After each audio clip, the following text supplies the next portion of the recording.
Nope. No. What did I do? Okay, after improved divine smite, is that a semicolon or a colon? Yeah. No, okay, so after your DMG... Be a semicolon. After DMG, that needs to be a colon. Yeah. And then you have to put radiant at the end of it. Yeah, he's got radiant. Yeah, Oh, sorry. Never saw the next line. Just one spot. Alright. Yeah, just change. Yeah, you have a semicolon after DMG right now. Oh, you fixed it. Oh, there you go. Oh, I'm back, by good. the way. Alright. There you go. Yay.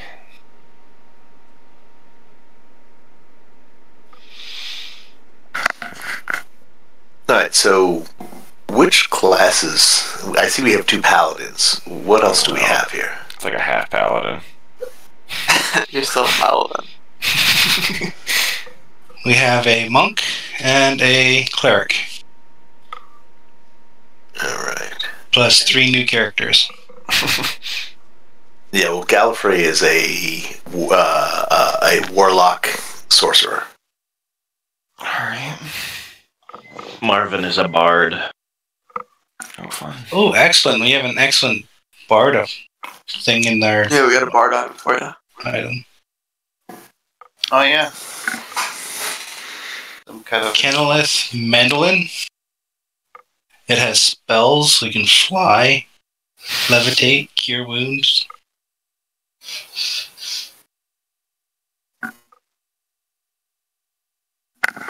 A creature that attempts to play the instrument without being attuned to it takes psychic damage.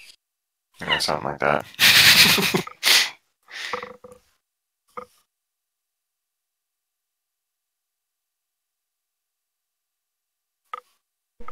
What was the name of that again? Kennelith? Yeah. Madeline. With a C. Okay. You can cast a spell once from the list.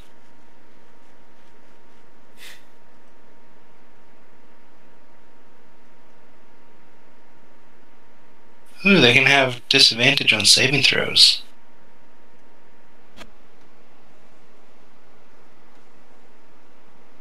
Oh, it looks powerful. Mm-hmm. Unlike the brittle arrows. Oh, go ahead and shoot one.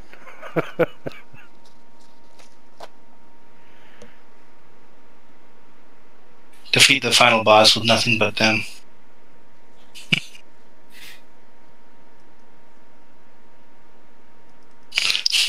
We got a lot of serpent venom. There were a lot of serpents. You never know, man. Could use it.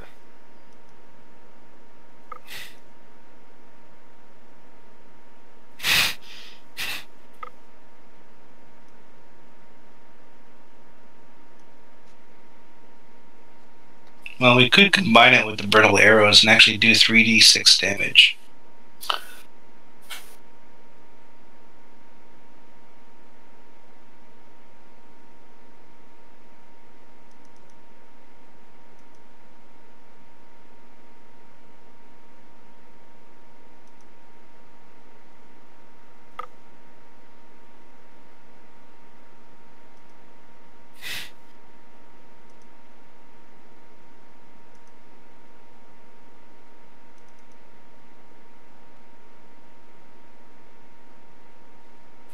We got a wand of wand of secrets. I'm surprised the thing's not broken by now, the amount of times that we've used that dang thing. Or the immovable rod. Oh, yeah. Oh, I think that thing's gone now. No, we still have it. Oh, we did? We always retrieved it, I think. Yeah. Mm-hmm. Don't recall we leaving it hanging anywhere. Sorcerer, warlock, or wizard?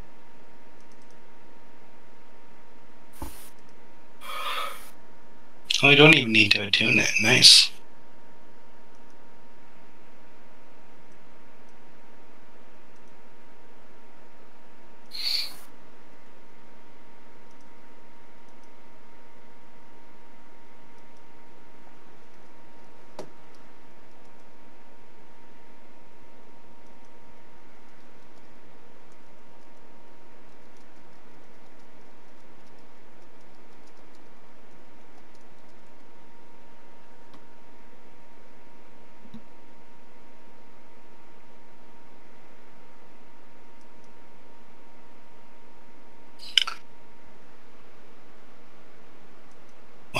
We could always build a battle wall out of all the armor we have. Right. Like, we need cover! We need cover! It seems most effective to me.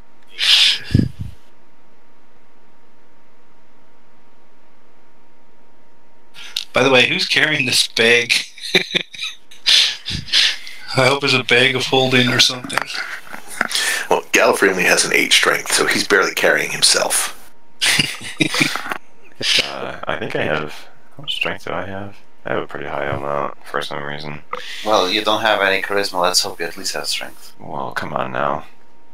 Yeah, 17. Yeah, we're gonna say that you all found a nice little storage closet to stick everything in.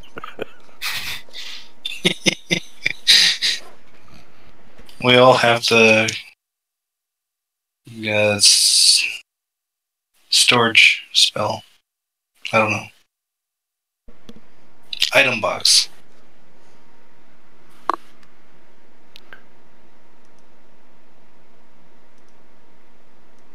Kuga Kari.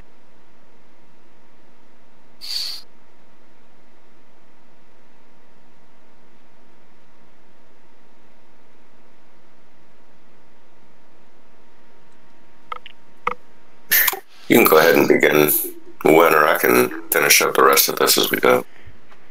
Not a problem, and I was just gonna do a quick recap while that map loads.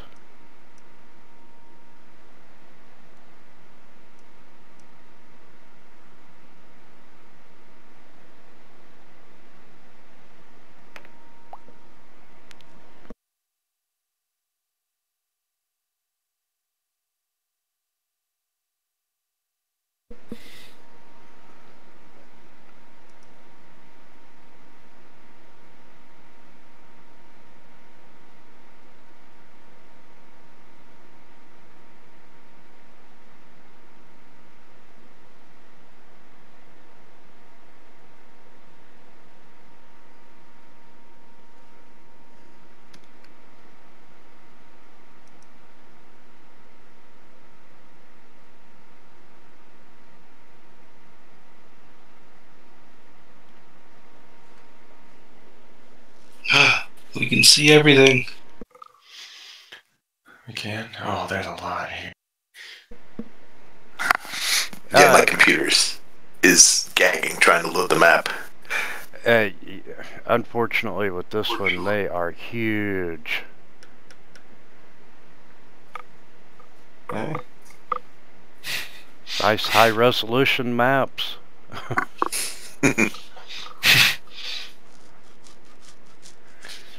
And it's still sending out data.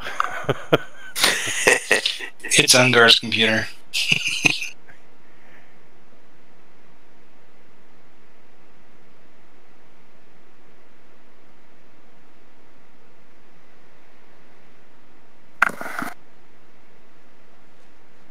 Alright, so we did check most of everything out here.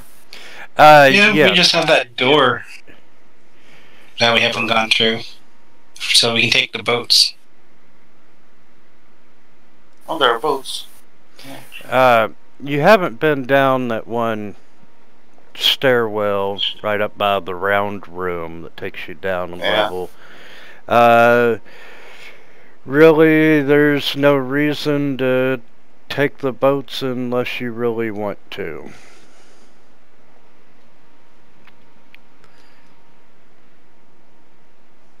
Well, I kind of want to, but it's up to the party.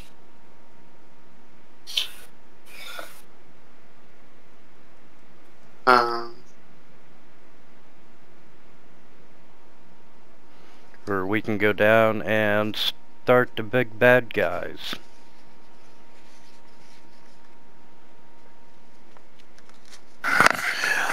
Gallifrey is standing wherever he is, staring off into the distance, almost as if he was receiving data directly into his brain. Slowly.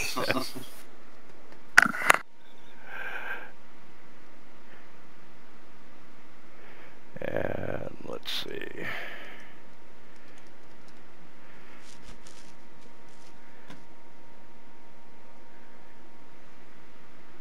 Who do we have on?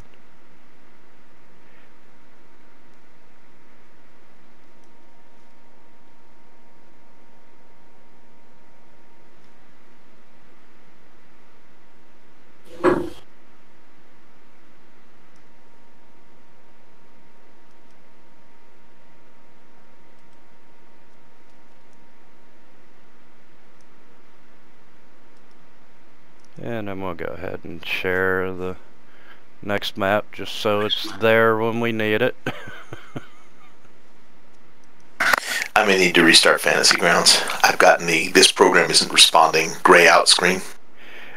He's popping up maps, though. Yeah. I'm hanging on. Well, I'm good with going down to the lower floor. Alright.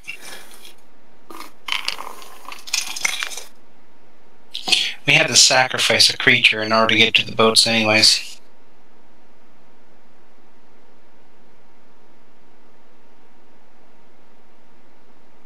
Besides the songbird, which is undead, I don't think we have anything else.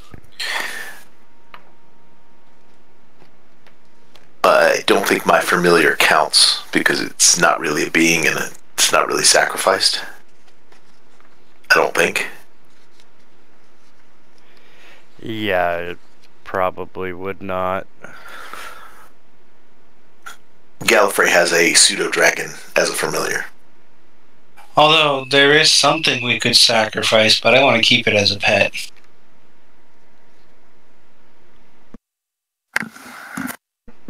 And who and what is that? It's a monodrone. It's shoved into my armor right now. Right Oh, next to my yeah. bosom. Yeah, those are cute little things. This one's harmless, or at least for now.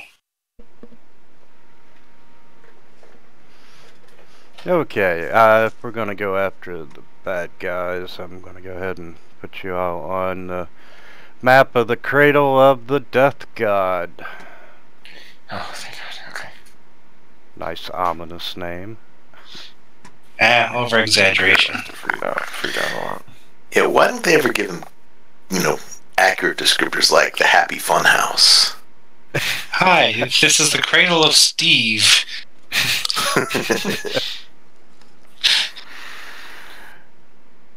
His arch enemy is Kevin.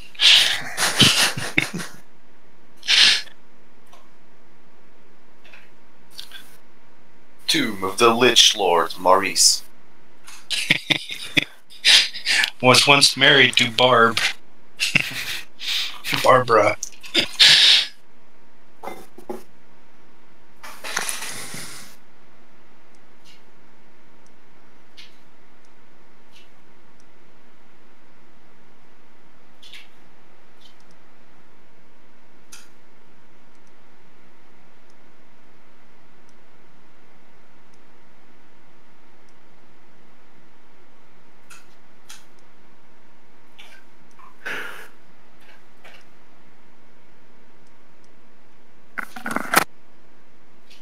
Oh, look at those effect icons.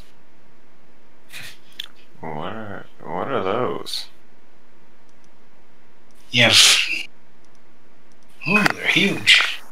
I just still see a gray screen with the spinning blue wheel of doom. Ooh. Of doom. Yeah, you should have the map by now. Alright, I'm going to restart the client.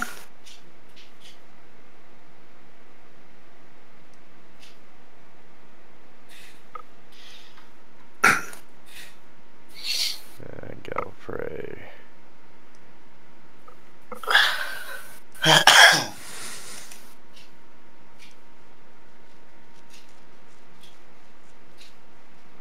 Okay, as long as there's no more tight corridors.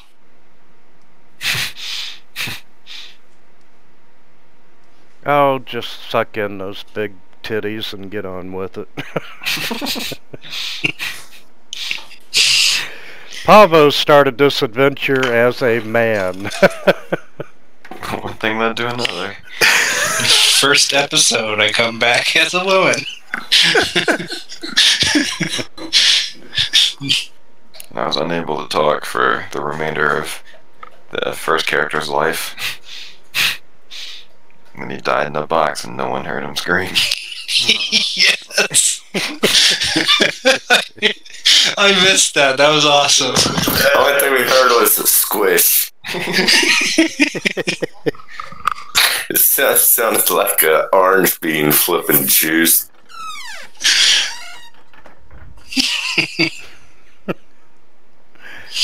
Unger has nightmares about the box.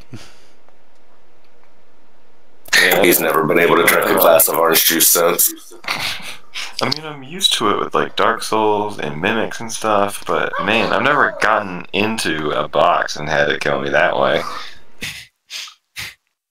Well, technically, it didn't kill you. Rags killed you. That's Actually, technically, Kellen killed you. true. And now they're And as we all know, his head is evaporated into nothing. To the praise of grungs or throughout the world. I'm back, and I do have the map. Okay. Excellent. Oh yeah, I gotta make a new. Oh crap, that's not it. How do you? There it is. I feel like that's too big. There it is. We're back with the circles. Yeah. Don't worry about this dark purple one. You guys should really be in the light blue one. Okay, if everyone's ready, welcome to game 36. Yay. Don't sound so happy about it. I just had a stressful morning trying to pull paladin ability, and it was just too much. You know, I'm sure before the game's over, you'll be rolling up a new character. Sure. Try power creating a character right at the beginning of the game. You want to talk about wake up stress? Oh god, yeah. Keep the door open. Alright, I'll shut it. Okay, you all on the previous level had God knows what you'd done up there, but you ended up coming down the stairwell and descending deeper down one level into the Tomb of the Nine Gods. And as you emerge from the stairwell, you enter into this room, and there is green smoke. Green smoke billowing out from this bronze cauldron in the middle of this room. It's got a 20-foot high vaulted ceiling, and barely visible through the haze are 3 rocking chairs, several workbenches with heaped with a haberdashery, a spinning wheel, and a rusty iron cage containing a prisoner. And let's see.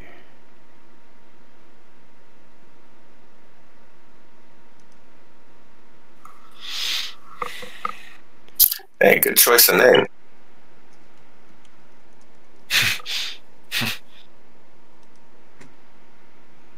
And drag him to the combat tracker.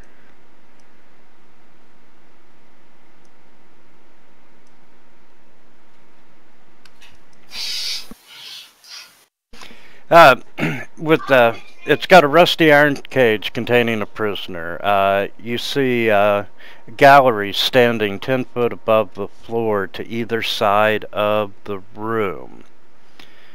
And it's really hard to see down to the south end of the wall, but you can make out that there is a door to the south there. And you also see 5 wooden doors are set into the walls of the gallery. Well, yeah. you could see the doors, and you can see that each one of them seems to be carved with a geometric symbol, not signal. A triangle, a square, a pentagon, a hexagon, and an octagon. And so, How high are the ledges? they're 10 feet above. Does there seem to be smoke up there as well? No, most of the smoke seems to be contained down into the lower portion.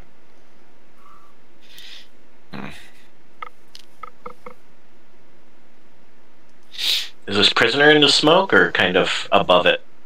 Yeah, he's actually in the smoke. And does he look alive? Yes, he does.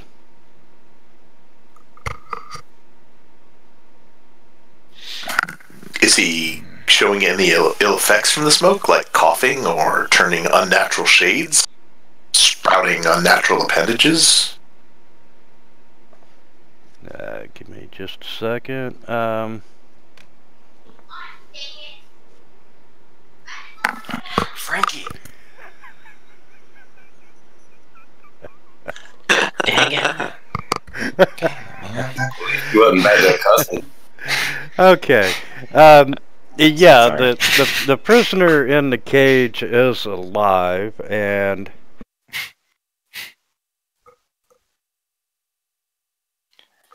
Frankie. and it kind of looks like Helm through the distance. Oh. So ugly. I want to get a closer look.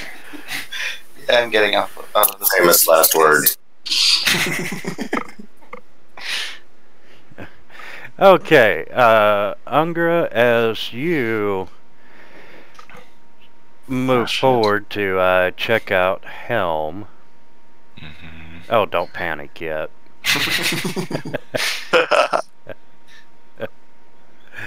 And let's see, they give me images.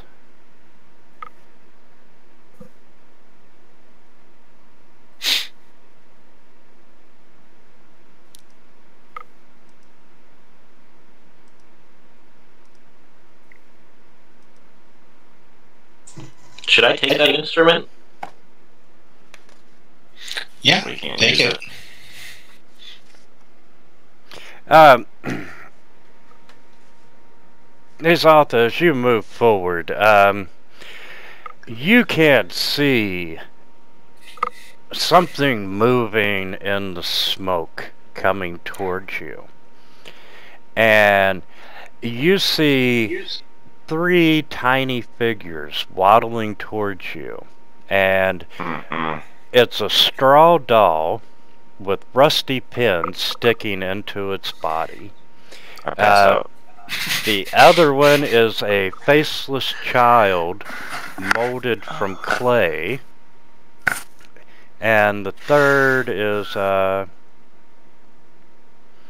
stuffed monkey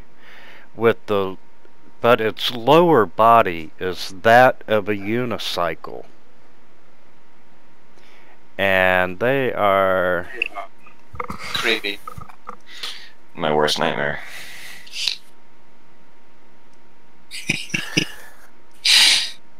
The thing is, they're speaking in unison.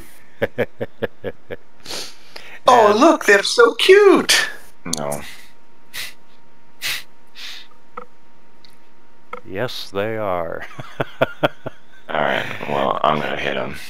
No, there's no, I'm hitting him. As you are there and, taking in the fact that these dolls are moving, the straw one says, "You need to run away. The Soen sisters will be back any moment now." Sisters? remember anything about sisters. Gallifrey's going to get down on one knee and kind of make a cutesy come here to the straw one. Like, oh, come here. Aren't you just the most adorable little thing? You better stay out of my range, 'cause I swear to God, I'll hit him. Well, Claywood's right next to you. I know, Hey. I'm already looking at him. He's the straw dog goes, "You got to get out of here. They'll be back, and you don't want to be here."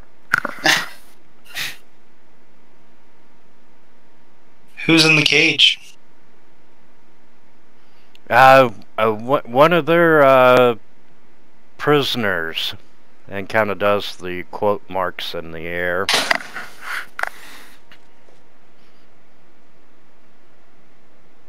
Is it friendly?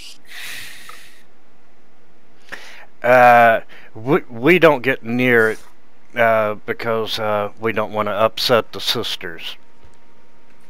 And what do the sisters do down here other than make adorable playthings that seem to have intelligence and perhaps would star in a Stephen King novel? They're nursing some sort of creature that lurks on the other side of the skeleton gate. The big green door to the south. We don't know what the creature is, but, you know, they've been taking care of it for Acerak. And is Acerak here?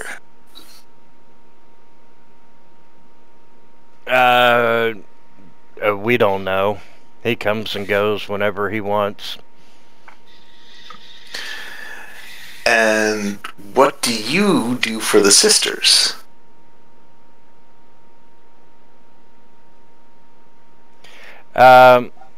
Well, we were made by them.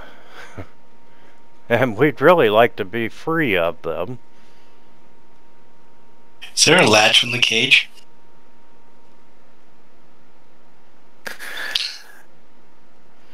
I want to set it free.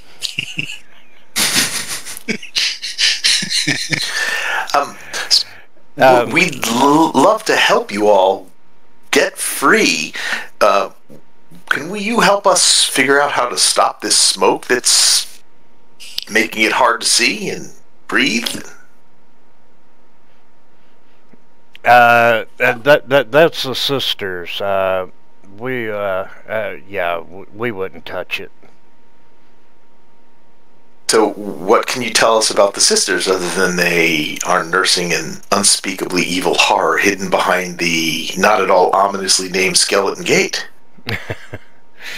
Well, they're night hags, and they created us. And, you know, originally, our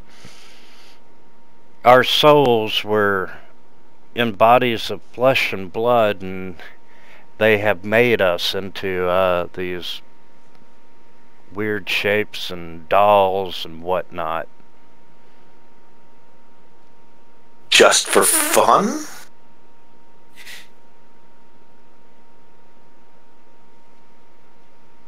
Well, we're semi-servants of them. Unionized labor. Yeah, pretty much. So, where are the sisters now? Probably on their way back, as we said. They should be back shortly. And which door would they come in from?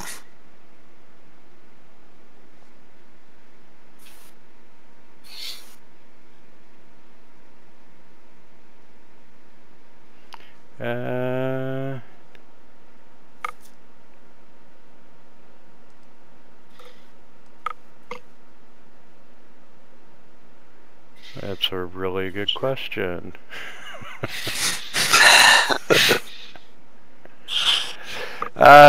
Yeah, they would be coming from behind the skeleton gate.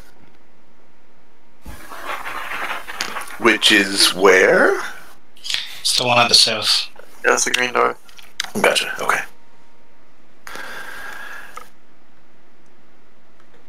And Pavo, looking at the helm in a cage, once you get closer, you can see that yes, it does look like helm, only it's shorter, scrawnier, and it has deformities. So, pretty much identical.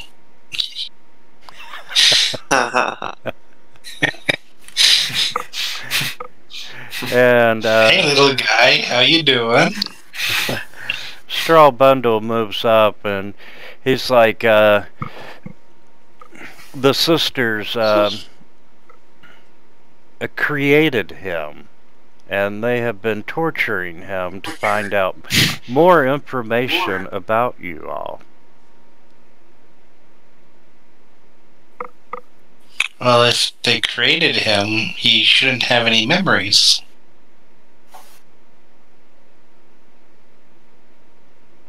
And if he does have memories, it means he's our friend. I try to open it. Yeah, at some point in time, they have collected either blood or strands of hair from Helm while he was asleep and so forth, or, you know, cleaning up the blood from battle. But, yeah, truly the clone knows everything that Helm knows. Marvin will start playing some music on his new instrument of the bards, specifically using his counter charm ability. I'm sorry, one more time. Marvin is just playing his instrument of the bards, using his counter charm ability. Advantage on save versus fear and charm while I play. Okay. And Gallifrey, looking into the cauldron, you see this tarry, greenish-black brew. And, you know, it looks kind of nasty. The cauldron's filled with Budweiser, guys.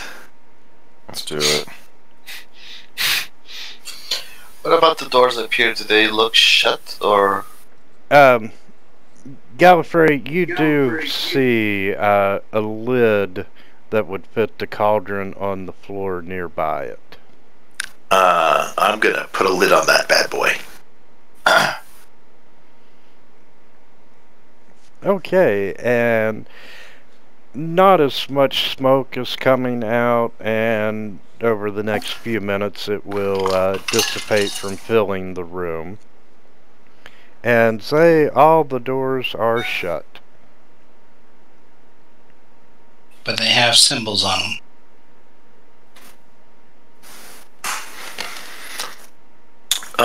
Do we know which ones have which symbols?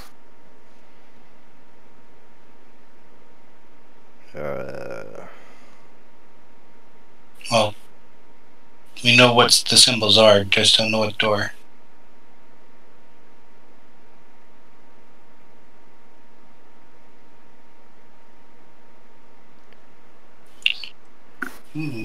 Marvin, you can climb.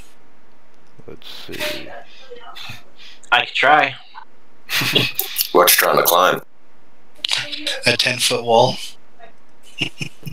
I could climb that. It's just difficult terrain. I'm only, you know, warlock thief.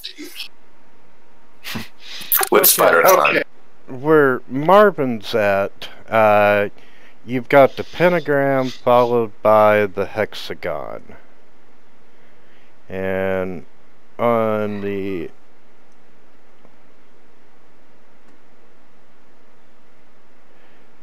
Okay, that one's the pentagon. The door to the north is the triangle.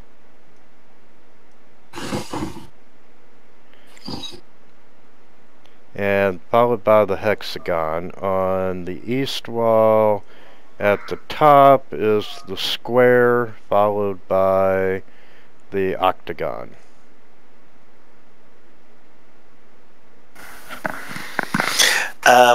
My new straw-based friend. What's behind these doors?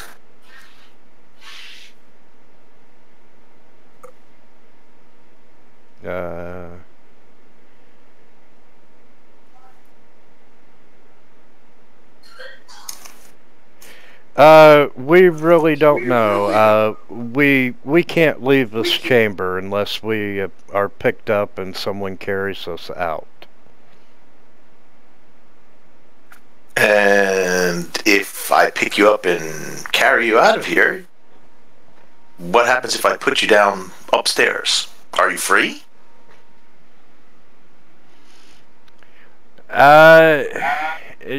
Unless the sisters find us, you know, we're trapped inside this room.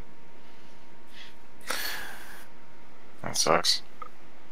So, if we agree to help you, what can you do to help us?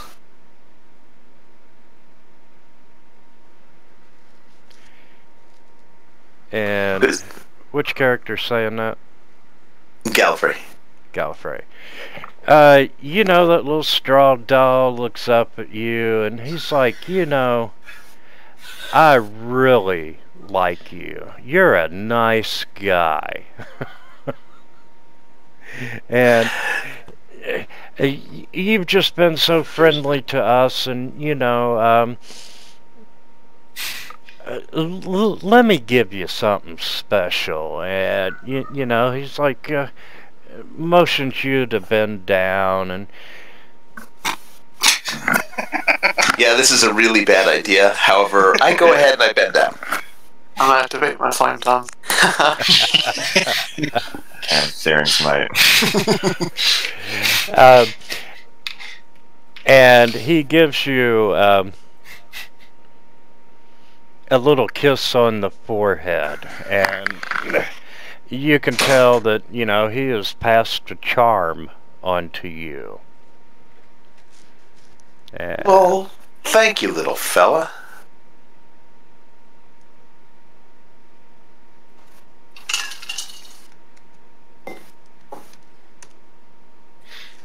And it allows you to cast etherless.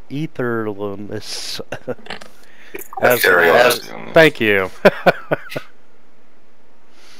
It was a long night and an early morning. And oh, I know that feeling. And he's like, we can tell you what we know. Besides that.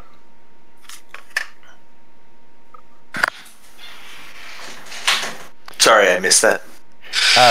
I can tell you what we know. You know, you're going to need some keys in order to unlock the skeleton gate. And we have a number of skeleton keys we've already gotten, don't we? Yeah, you know, each key looks like an animated skeleton with the skull that extends into a carved key-like shape. And we don't know where the skeletons are, but they wander the upper levels of the tomb.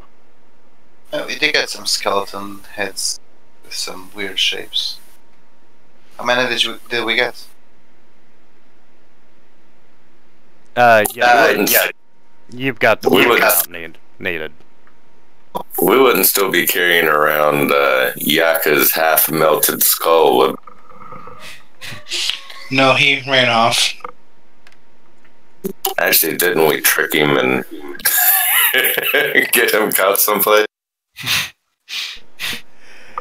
It seems like we did. But hey, you know, if you want to see Yaka, I can bring him out.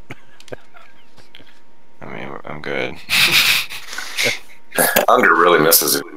Oh, So, do we have enough keys to open the skeleton? Yes, you do have enough keys. They point out that before you are able to use the keys, you've got to open up the keyholes. And the only way that they know to open up the keyholes is to visit the 5 rooms. Go through the 5 doorways. And other than a progressive number of sides, is there any special meaning to the symbols on the doors? We're not allowed to leave this chamber. We've never been in them. We don't know what's in there or what may happen. What do you guys think? Start with the triangle and work up, or start with the octagon and work down? Triangle and work up. Yeah, let's go for the triangle. How do we open the door, though? Since they were all closed. I examined the triangle shape on the skeleton door, on the big green one. Okay,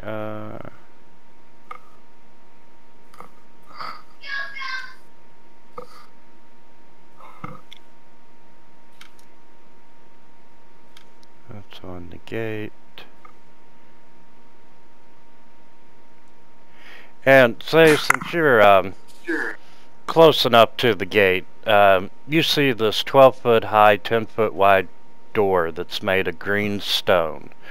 The surface is carved with grinning goblin skeletons. A belt of smooth stone spans the door at a height of 4 feet, set with 5 gold symbols in a row.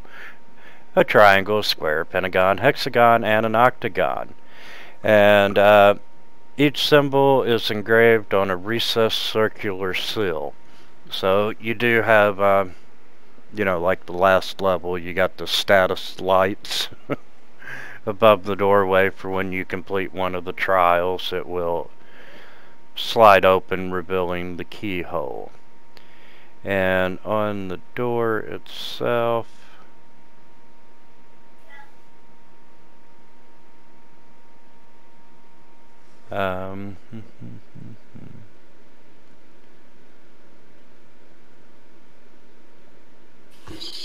yeah, you've just got the triangle carved into the door.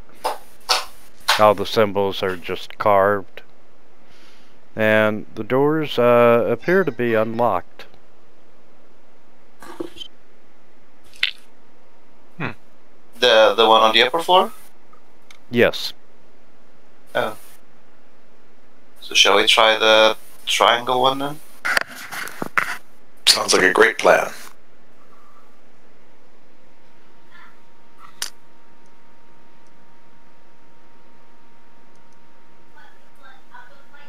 Alright, I'll open the triangle door. Okay, let's see what happens. You were good before, huh? That's a dangerous laugh. Yeah, it's been, what, 4 weeks since we last played, so not quite sure what's going to happen myself. Opening the door, you see a 5-foot wide, floor-to-ceiling glass cylinder near the back wall of this room. And it's filled with light, and you really can't see an apparent source causing the light. And you can see a tiny triangular hole is cut through the glass 5 feet above the floor. And inside the cylinder, you see an iron lever is set into a metal plate on the floor.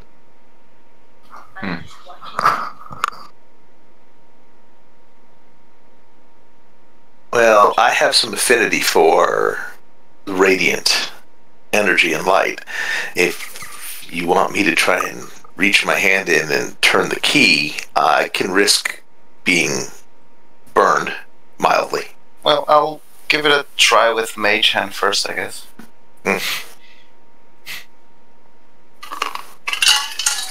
So I'll Yeah, summon a mage hand. the actual the glass making up the cylinder is about 2 inches thick. The triangular hole in the glass is 1 inch wide. And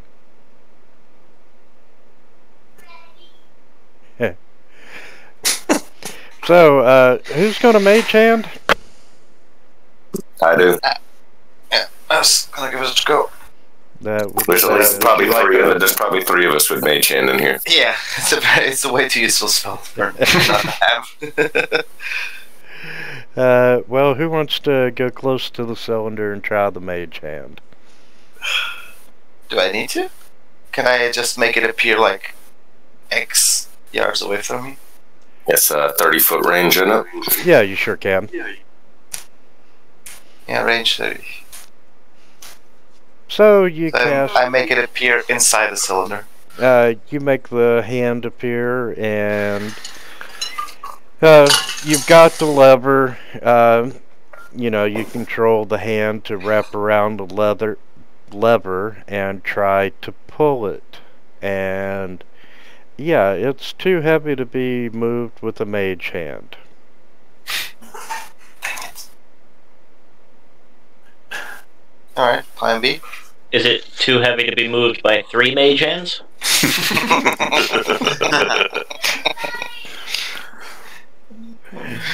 You know, they really didn't quite say that. I've got mage hand. I've got mage hand. Holy shit. There are 4 people with it? I use my mage hand as a back scratcher. Can we reach in with that back scratcher and grab a hold of it? It is shaped like a dragon claw. Unfortunately, the hole is only 1 inch.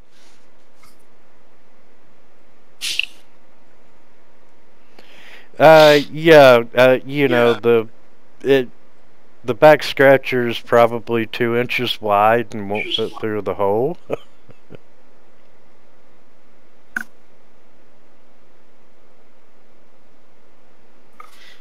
All right, just for the record, I've already lost a head. I'm not losing a hand. I'll lose my left hand. I don't need 2. I don't need 1. Well, Don't you carry a shield? Yeah. I know I use a one-handed weapon. I use a two-handed sometimes, but Dude, the It's okay, I hole can was heal 1 you. inch. 1 inch. We can always just tie the bottom end of that two-handed weapon to your stump. But we can't. Nobody can get their arm in there anyway. that's true. It's 1 Yeah. inch. So, Hey, straw bundle. Let me see your hands. How wide are those? actually, how wide is the? Can't we just stuff him in there? I mean, he's made of straw. Malleable. I would Terrible not do that, to my pieces. little buddy. The straw doll. He's like, you know, I'm willing to help you, but I'm not going to risk the wrath of the sisters any more than I have to. Oh, don't worry about the sisters. We've got 3 male hags all set. We're going to hook them up. They'll be great.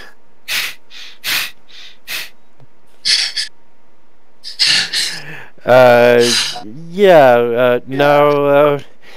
the sisters are more powerful than you.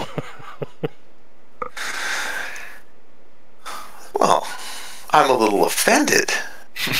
We're all very, very powerful. I mean, we've lost heads and we're still here. Stronger than you.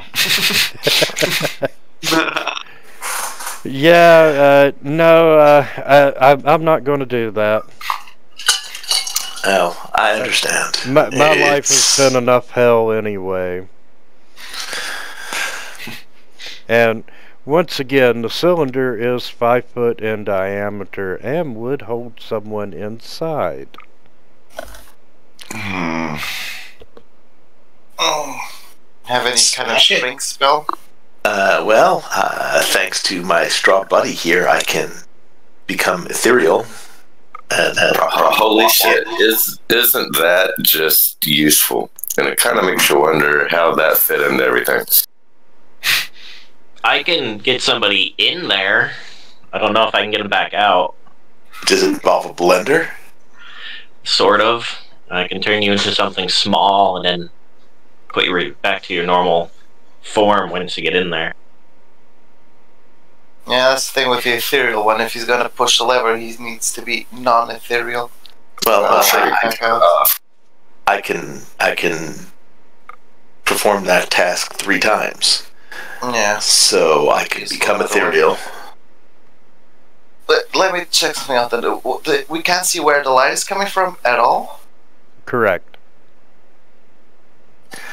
Can anyone cast darkness? Yeah, I can shadow step if there's darkness. I can cast it. I'll cast darkness on the centered on the lever. Hey, Clay Child. Not to be offensive or anything, but without a face, you look creepy. Can I draw a mouth and eyes on you? Oh yeah, because that's not gonna make it any worse. Give him vampire fangs and tusks. And a mustache. Got a unibrow. Clay No Face just kind of looks up at you and nods. How does he look up at you? Besides just tilting his head back, he can't really see. Look, he doesn't have eyes. Well, you're same thing with assuming straw he's bundle. looking at you. Alright, well, I'm just gonna dig in there and start drawing eyes and a face on him. And, the little doll is all nice and happy. And back to the cylinder. So I cast darkness over here.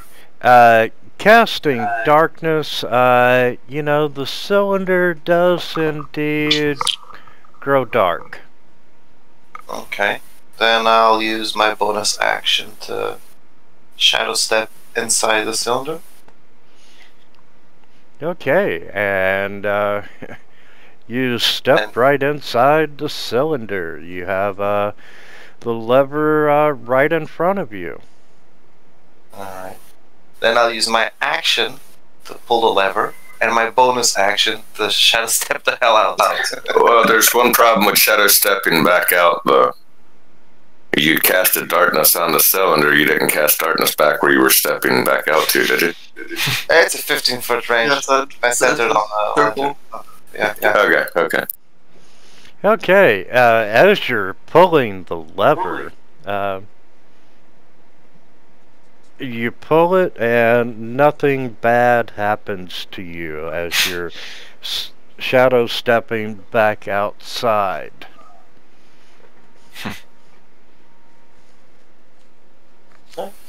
Anyone mind checking on the triangle? I was gonna say, do I notice anything down here? Yes, now that the lid is on the cauldron, a lot of the smoke is dissipated throughout the room. And you are able to see that the little covering on the triangle has opened up and reveals a skeleton keyhole.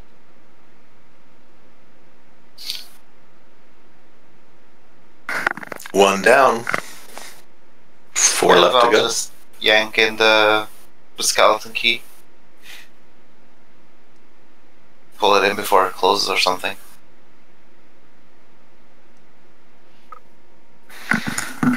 Okay. So, Yeah, you insert a skeleton key in there, and it's not quite turning yet, but it does fit. So, square. Square next, absolutely. Square is next, alright. That's Which over one here. was square? Was it a pier, no? Let's see. Yeah, the square is there. The next one down the hallway beside Azov is the Pentagon. I rough up the monkey's fur before I leave. Oh, he's definitely happy enough, and you know, he's kind of holding his arms up, you know, pick me up, more. Jesus Christ. Totally gonna pick him up. Gonna carry him. Okay, Pavo's carrying the monkey. I'm gonna destroy these dolls by the end of the day. I can feel it.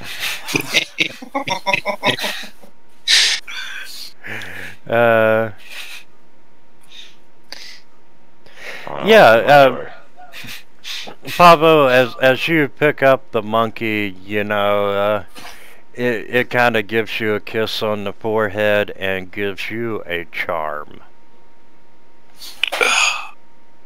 And that works while possessed? Yeah, you get the benefit of a helm of comprehending languages. I thought he already had a spell for comprehending languages. I have a spell for that, yeah. I have double the amount of languages you know. And now you have a charm where you don't have to cast a spell. So, which door do you want to do next? Mine. I swear. I'm not supposed to open doors, but I'm feeling lucky today. Oh, Famous all last right. words. Here we go. I think this is the Pentagon one? Yes, it is the Pentagon. You open up the door and the delicious aroma of spiced meat greets you. And at the end of the room, well, at the end of the 20-foot long corridor, the room opens up with red tapestries covering the wall, and a feast is spread out across 3 tables. And you see roast boar, squash stew, and a tray of cupcakes. And there are flagons of frothy beer completing the banquets. Well, yeah, nothing bad could come from this. And Pavo, that might be your ticket to becoming a man again. Water, now food. And you see this gaunt human male in a dusty black suit, and he's quietly arranging the items on the cake table. And he takes notice of, you know, your intrusion. And without a word, you know, he's gesturing for you to come forward, and, you know, he's pointing out the food and making these large, welcoming gestures. Sure, why not? I'll come on inside. There's nothing to fear here. But right here, this looks like a good spot, though. This is a nice, comfortable spot. You know, if you're about to talk to somebody, why don't you send somebody in with actual charisma? Hey, he's got a +1. It's plus That'll be alright. 1. It'll be fine. I got my aura here. The very first unlikable paladin in the world. I mean, it ain't great. So, you know, as you're walking in, he bows out of respect to you, and, you know, he's gesturing, come eat and drink. Has this all been sitting out for longer than an hour? How long has this been sitting here? From the smell of it, it smells, fresh. And what's the wriggly bacon on the walls? Red tapestries.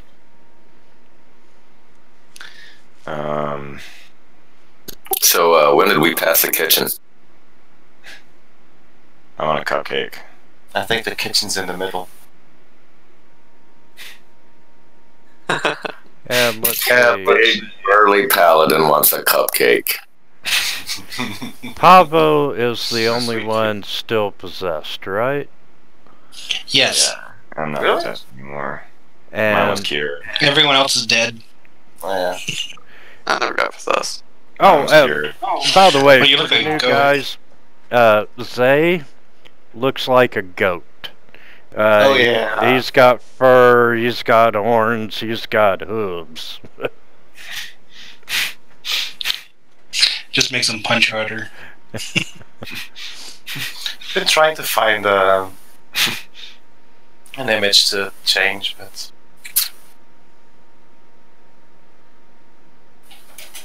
Okay, but yeah, you know, the food looks good, it looks fresh, it smells delicious. Gallifrey's a vegan. Yeah. I'll take a cupcake. There you go, Zay in Discord.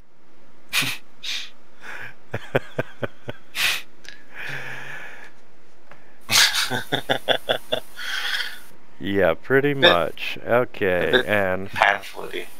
Azoth is gonna eat a cupcake, and it is delicious. And you know, you're figuring that it's a sugar rush, Ugh. but you feel energized. Sweet. I flip tables. It's too much. I can't handle it. You go into a diabetic coma. Oh, God. And I'm not kidding. You feel really good to the point that you have 11 temporary hit points. Oh, snap. That was a good cupcake. Yeah, if anybody needed it, that was you. Carrot cake? Mmm. Jeeves, are those cupcakes vegan?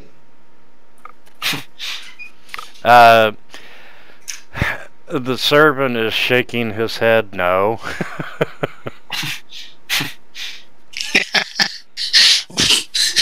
They were made Gallifrey with, mutters under his breath about savages. they were made with young tea eggs. Free Hey. range. There you go, perfect. And you know, he the servant is, you know, he's you know, gesturing for the rest of you all to come in and eat, and you know, you can see Ungra, he's smiling, got this iced cupcake, and Twitching. Yes, the night hag says, come into her lovely house made of candy. Eat all you'd like. Oh, no.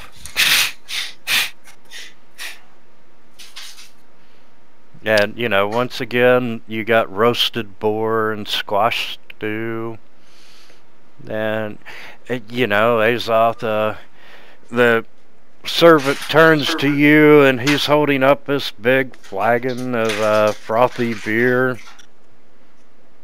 No thanks. I don't drink.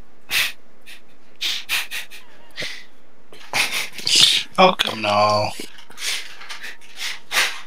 Can't slay my enemies if the world's spinning. You're a paladin. Come on, man. Marvin will go in. He sees the beer. He hasn't drank in a while. He'll take a beer. How is it?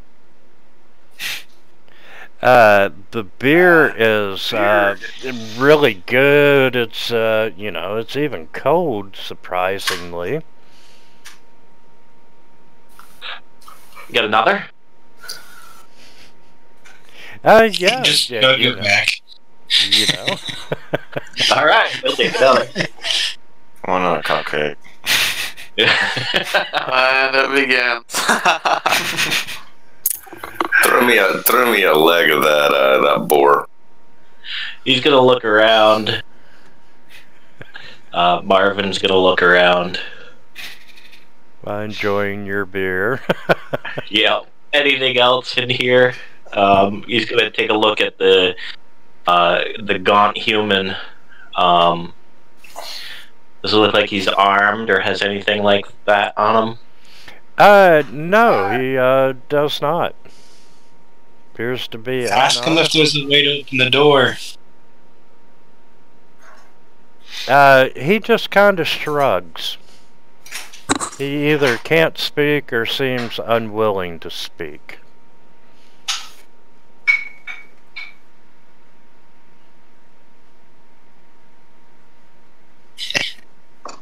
Gallifrey's going to go in and start looking behind the curtains. Oh, those are curtains? I thought it was bacon hanging on the wall.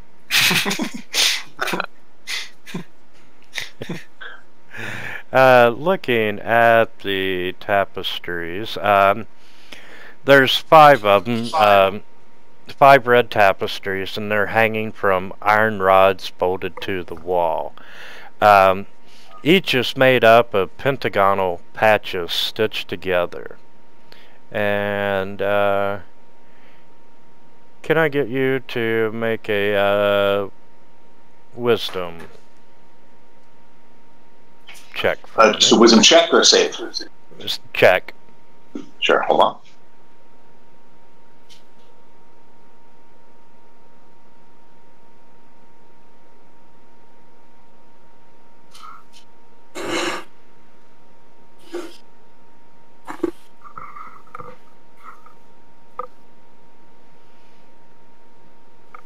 Okay. Sorry, I got to do it in the tower. You want me to do it in the tower? Yeah, if you would. Sure. He just didn't like that roll and wanted to re-roll it. I keep forgetting. You know, as the DM, you don't see the tower in the corner, and I keep forgetting that it's there. I remember the first time I was playing Fantasy Grounds, they were talking about the tower, and it's like, where in the fuck is the tower? I don't see it. Yeah, exactly. You notice something cleverly hidden into the design, and you see the subliminal devil's face, and the mouth is open, forming a pentagon. And you know, it looks like where the mouth is and in the pentagon, it almost looks like you could stick your hand through it. Feed Hey, it. and I'm going to stick my hand through it. Throw in a cupcake first. Yep, with a cupcake. It's gonna get squished. Are you eating a cupcake, or? No, I'm feeding a cupcake to Asmodeus or whoever it is.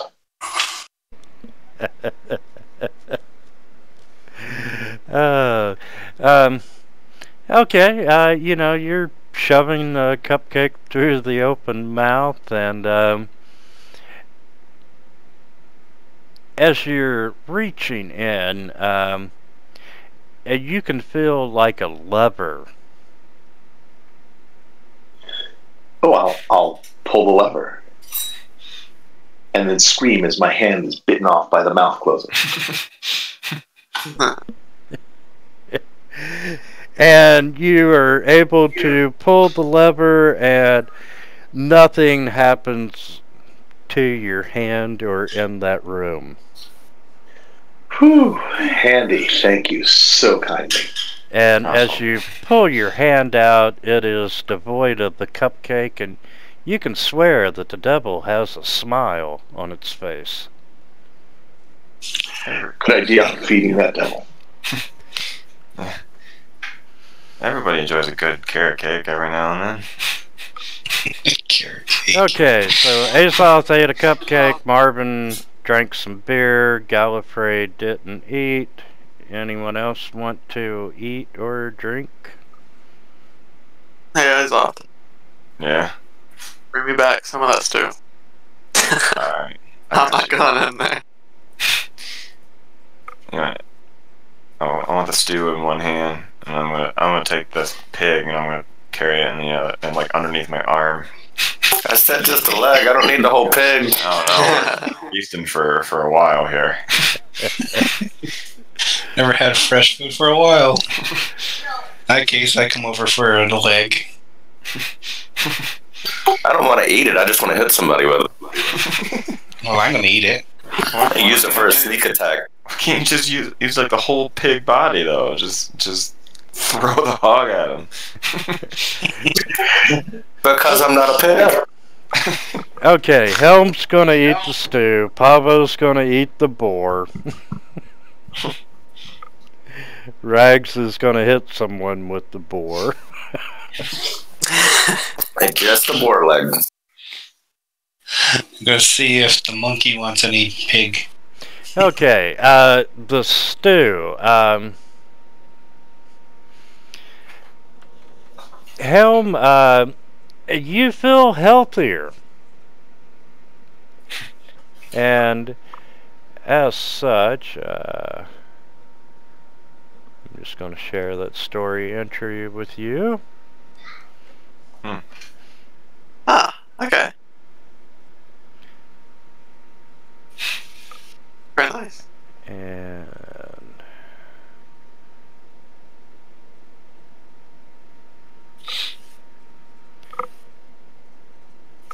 Pavo, you're eating the boar. Yes. And you know, you feel stronger as well. Excellent. Man, people are getting whole novels. I get 11 hit points. It's not that much. It may come in handy though. Oh, okay. Okay, Rags didn't eat. And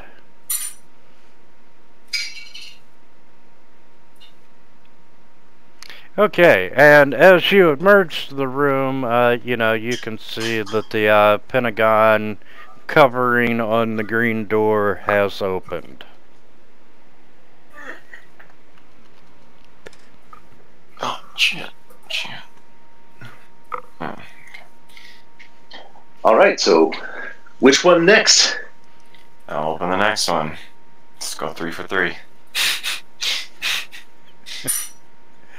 And you instantly die. I felt that coming. Broke that streak.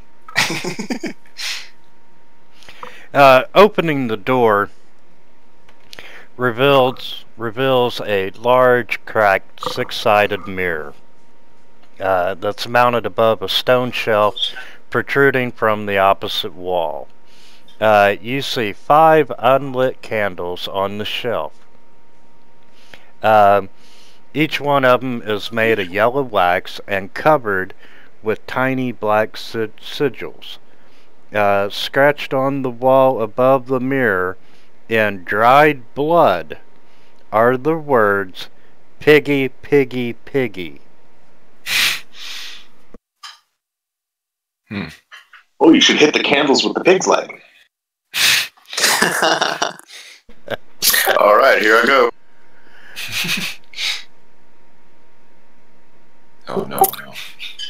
I'm going to hit the mirror with the pig's leg.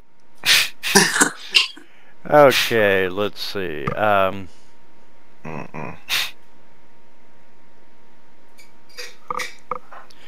Yeah, you hit the mirror with the pig's leg and you don't damage it any more than it's already been damaged. Damn it, Unger, you should never have looked at that mirror. Man, you know, it's only happened one other time. What's on the north and south wall there?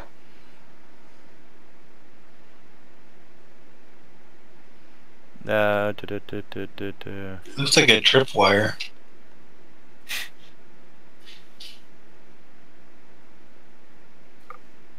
Wow, you thought they would have added that.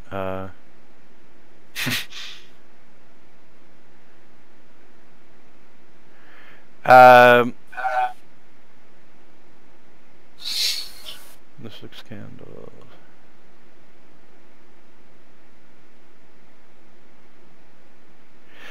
Yeah, looking at the wall, you don't see anything. Looking through the mirror at the walls, you can see 2 levers.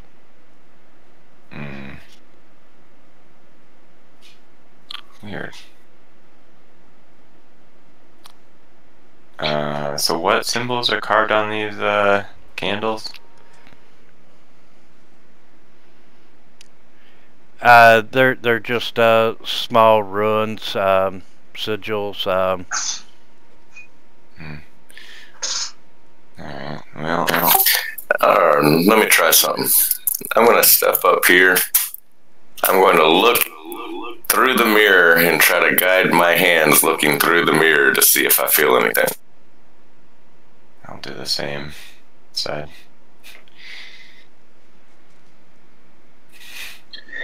So there are 2 levers? There are 2 levers. One on the north, Right. one on the south. And, Well, if the mirror's broken, can you just take a shard of it and look through it that way? And risk cutting myself? That's ridiculous. That's not safe. Yeah, no longer he would pick up a shard and cut his own head off. It's so unsafe. Not at all comparable to just taking a random cupcake from a stranger in the middle of Lich King's Dungeon. They're offering to lose your hand while using a 2-handed weapon. I'm not using a 2-handed weapon. They're all one-handed except for the glaive. Just 2-handed. I'll drag it. Someone else hold it, and then it would be 2 hands on it. So do they find the levers? yes, you are able to, kind of stick your hands through the mirror and find the levers. Have you guys got multiple times? Do you want to pull? Yeah. Sure, why not? both at once? Of course. Both at once. 1, 2, 3. Oh, shit. Okay, Pavo being out in the main area, Rags, as you pull your lever, Pavo sees that the hexagon seal on the skeleton gate rolls aside, revealing the keyhole. Nice. Azoth, as you pull the lever on the south wall... My bad. It's always you. I'm getting ready with healing. He seems to forget that the last time I pulled a lever, he got squished.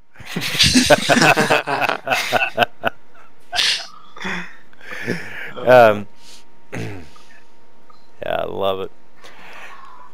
You pull the lever and you see motion from behind you in the mirror, and I love that image. Oh. You have 3 of these werebores that jump out of the mirror. Well, at least now we know what we're eating. And, Piggy. Rags, the one closest to you is, you can tell that he's spotted that you're holding this leg of boar.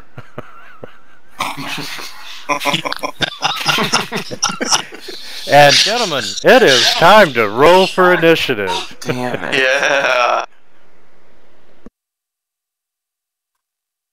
There we go. 20, nice. And actually, that was not correct.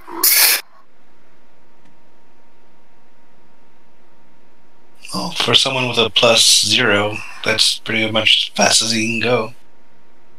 You need to add a... Let me double check mine. Another 4 to my initiative. I get +8 to initiative. So Rags is at 9. And I will fix that on my sheet.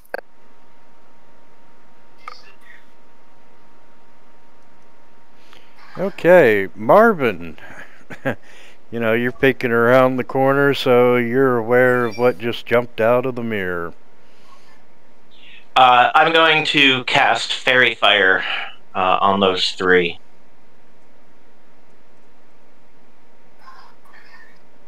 Great, now they're going to be flamboyant wereborn.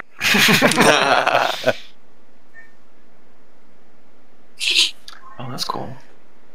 Yeah, that's new. It's the advanced. Yeah, they constantly advanced combat, yeah. Hmm. You know how to clear the, I was about to say, you know how to clear the saves. So. All right. Let's. So they start glowing with a purplish hue. Two of them. Okay. I shall move up.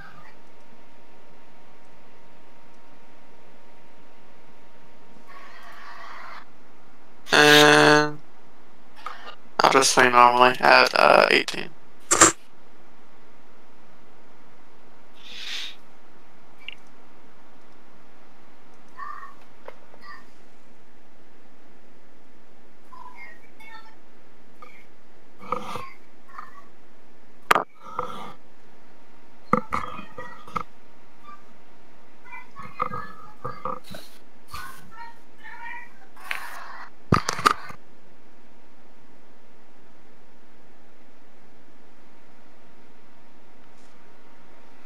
Okay, Joho.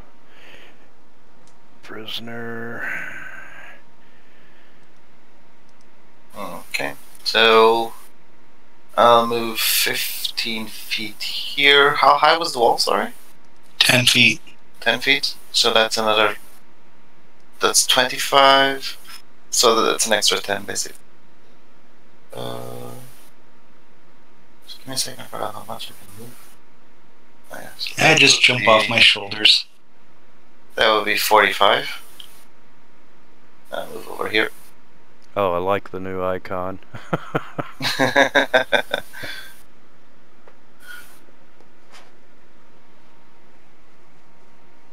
Alright, so I swing. No climb check on that wall?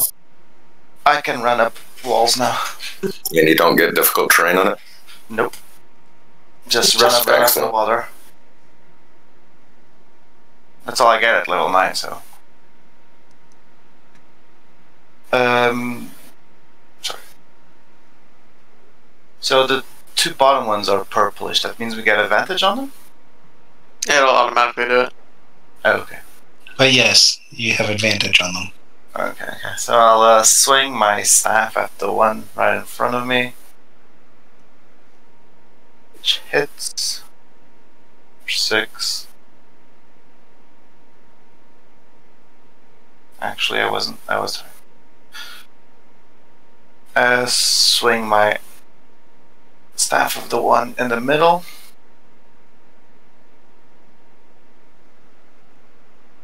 That crits. So for first crit of the day, I'll use 3 charges.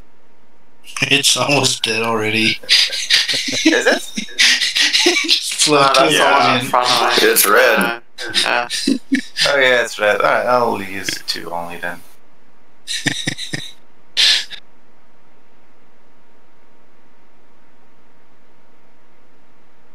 Oops. By 15. You Good hit. forgot to take off your effect. It should expire automatically off of me. I did.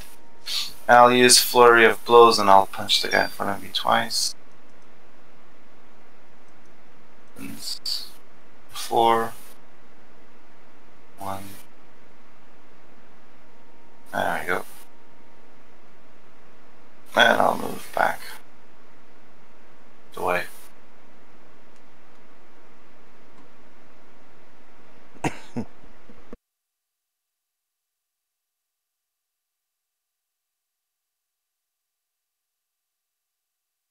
Okay, let's see what they can do.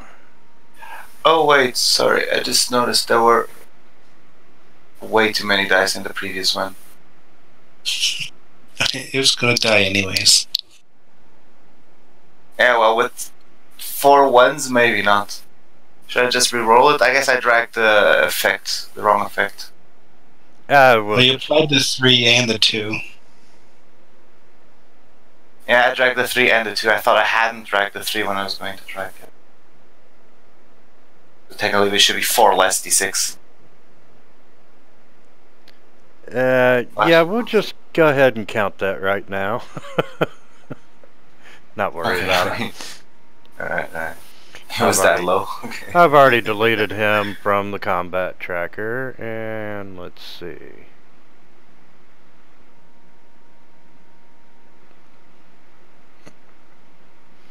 Okay, first of all, he's going to try to maul Ragman, and misses, and then he's going to try to hook him with one of his tusks. And that was a miss as well. Only because I reactionarily put up my shield. Oh yeah, I got shield too, by the way. Oh, great. Yeah, I know how much you love that spell. And number 5's gonna try and do the same thing to Helm.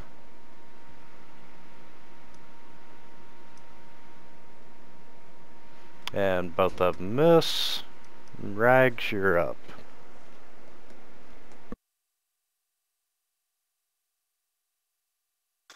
Thanks, sir. Let's see, what shall I do? What shall I do?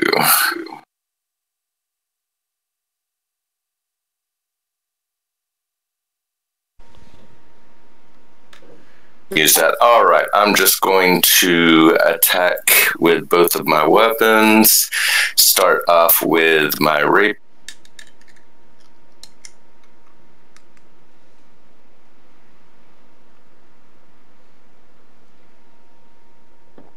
And I hit with my rapier. Add my sneak attack.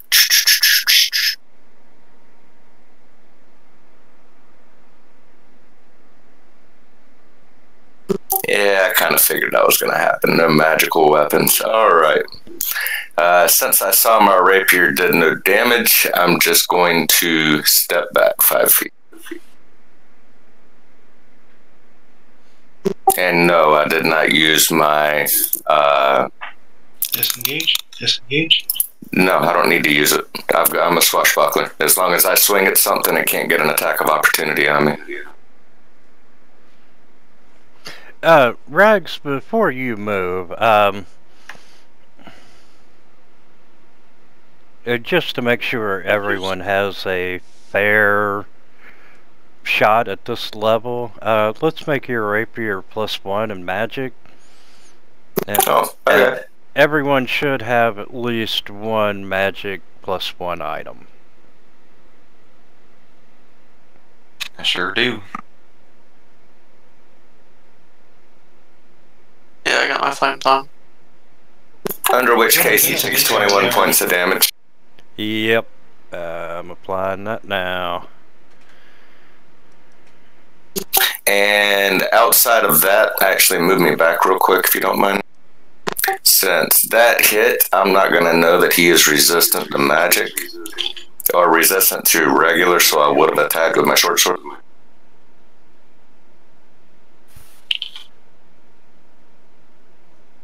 And I realized he resisted that one, now I stopped.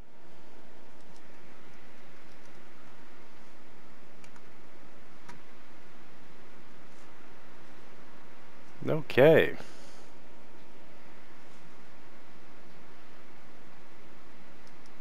And Azoth, you're up. Alright.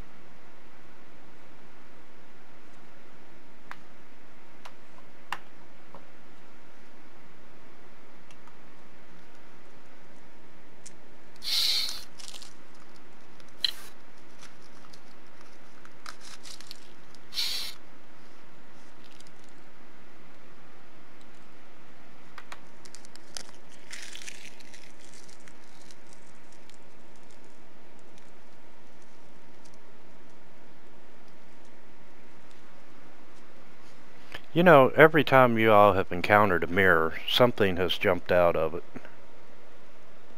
All right. So can I, if I come over and jump on top of this desk, can I see above the legend in there to get range on one of them, or do I just need to position myself? Okay, I'm sorry. Yeah, you're jumping up on top of what?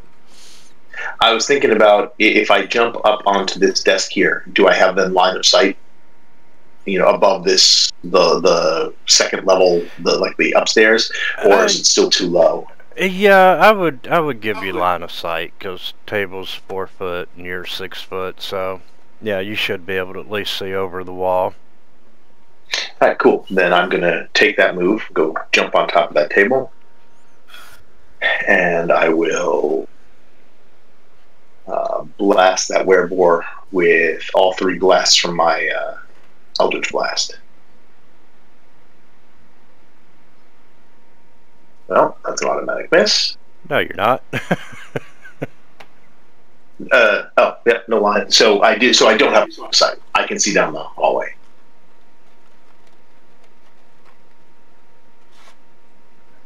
Yeah, you can see him fine. Okay, so. Oh, Okay, I got this. -2? Yeah, I would consider them have light cover.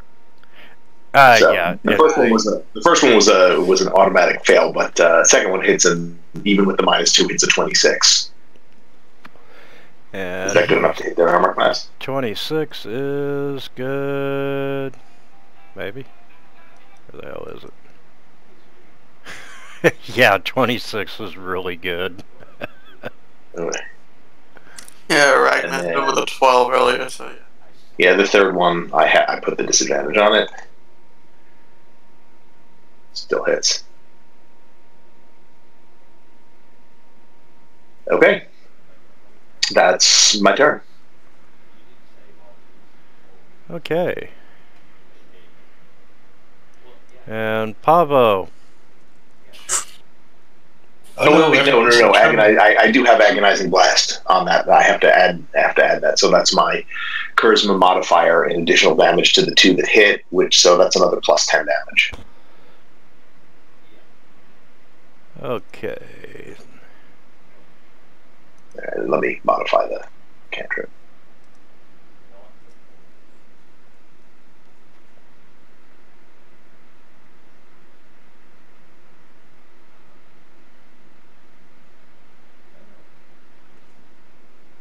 You moving any further, Pavo? Nope. I'm coming, guys. Don't worry, I'll be there.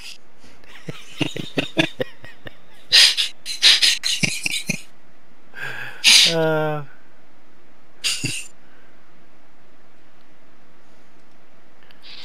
I right. don't hold my action. I'm not sure there's much that I can do. Can I get past Pavo? Yeah, you Yes. sure can. You can freely move through people as long as they're willing to let you go. Alright. So I'll move up there and kind of look past the others, and I will say to the one werebore that the one on the table looked much better than the ones out of the mirror as I cast Vicious Mockery. And 14 failed his save. And then I'll move up here. Alrighty.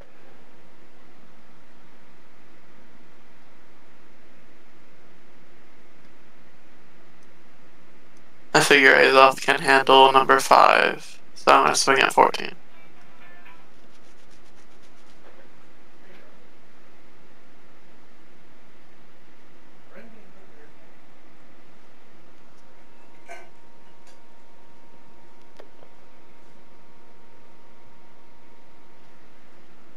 Okay, well in that case, I'll take my second swing to number 5 then.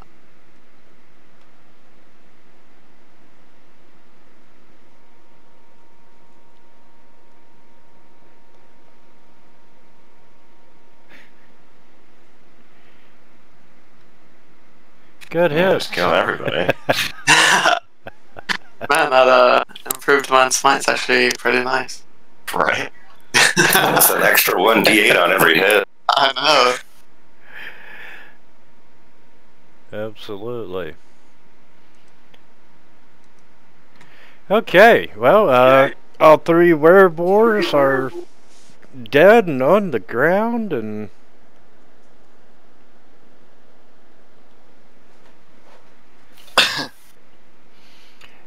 you have opened the keyhole.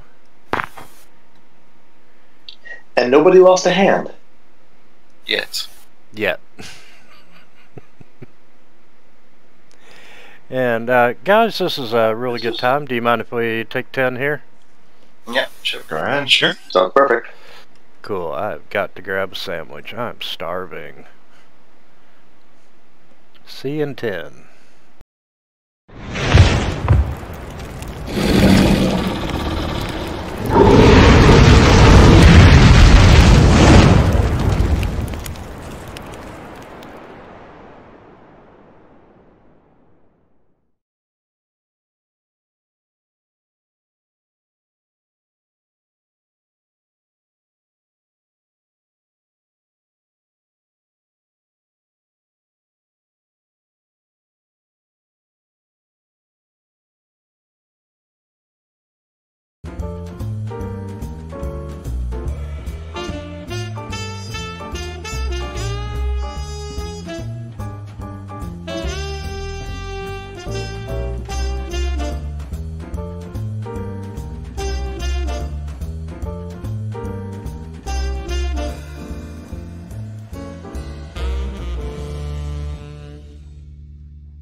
Still runs. Way cool. That is in my museum of old computing. I'm keeping my eyes open for a trash 80.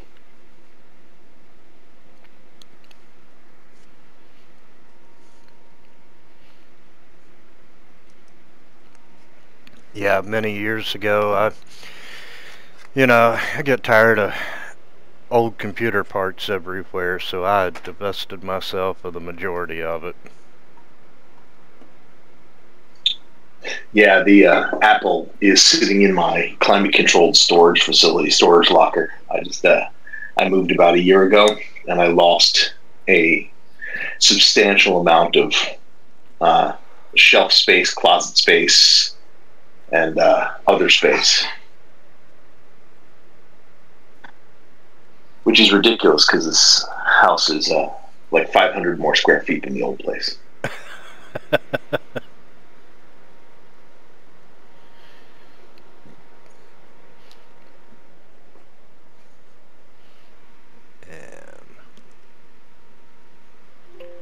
Am I back? We can hear you. It's working through some emotions right now. Yep, you just disconnected.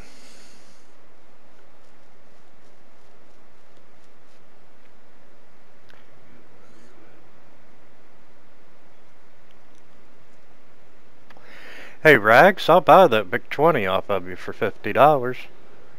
I'm keeping that bad boy. That is some prime old computing. Probably runs better than mine.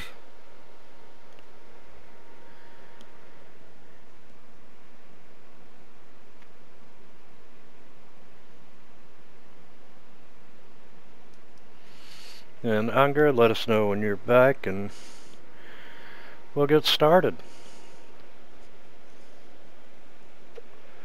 3 down, 2 left. Have you ever reformatted your laptop? Yeah, you can put Windows 98 back on it. Oh, hell no. Windows ME. The biggest lemon I've ever flipping hit the Windows system.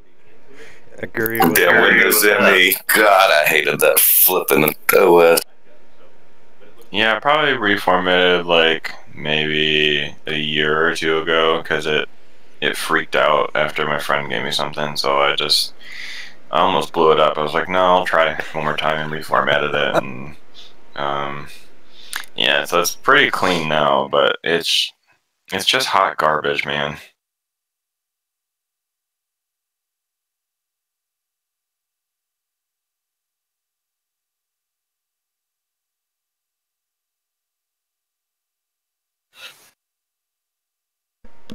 Good one, Drags.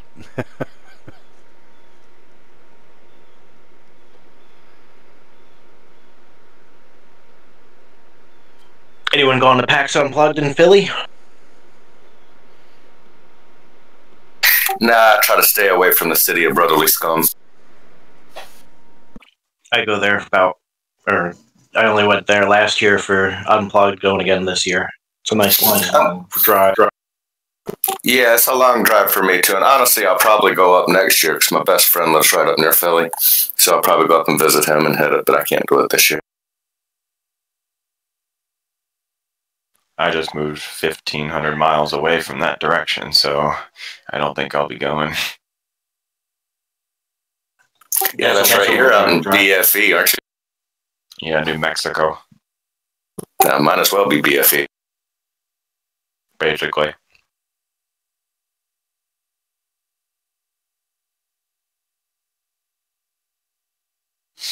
Alright, slowly coming together.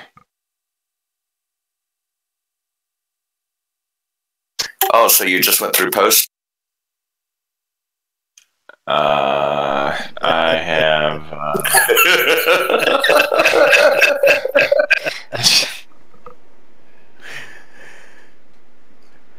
Not everyone would get that joke, but I liked it.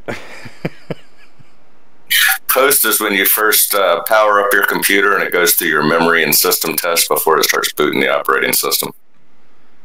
I feel like this computer has done that before to me. Yeah, it probably has, like every time you power it on. It's rough, okay? But I'm here now. Hey, quick, no one roll any dice. Yeah, that thing's about as powerful as my old Chrysler Reliant K car. We'll send you a link to a Linux download and you can make it a real computer. Sure, might as well. Anything else? It'd probably be an improvement at least. Okay, yeah, you finished the 3 werebores. You have 3 of the 5 key slots open. Which room would you like to do next? Oh, seems we're going clockwise, so. Gallifrey, care to do the honors? Sure. I'll walk around and come back up. Oop. I guess there. Make way for our more heavily armored and healthier individuals. And open the door.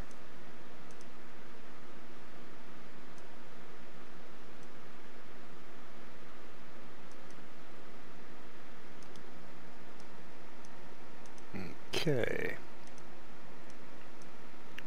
Close out a few windows.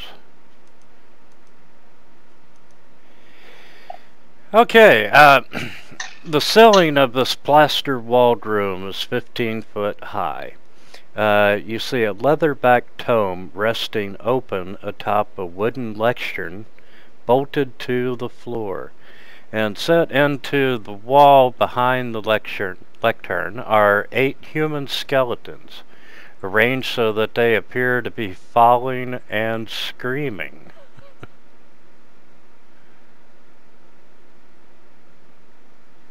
Following each other and screaming? Yeah, falling down, let's see.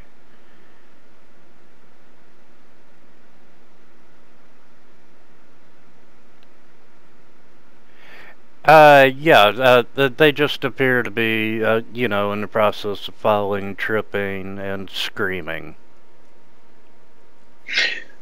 Gotcha. And you can tell by looking that the skeletons are real. Okay, real. do we want to smash them to bits before we start reading the book, or after they come to life and attack us? I like surprises. All right. They come to life and attack us. Okay, so who can read anything in that book? Our man that's been catched by a demon. Oh, I mean the It's not a monkey. demon. It's No, not, they're all 3 are just demons. misunderstood.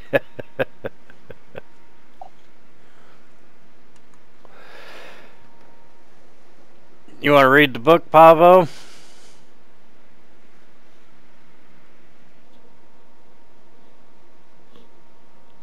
Oh, and Onger, I posted a nice cheap laptop upgrade for you in Discord, man.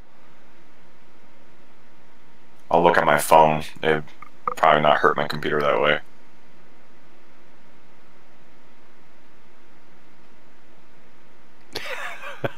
Oh, very funny.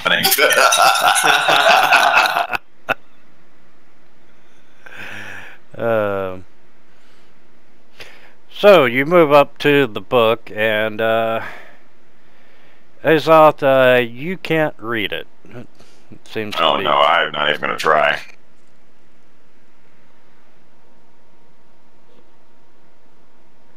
And are you with us, Pavo? Yeah, it disconnected me for some reason.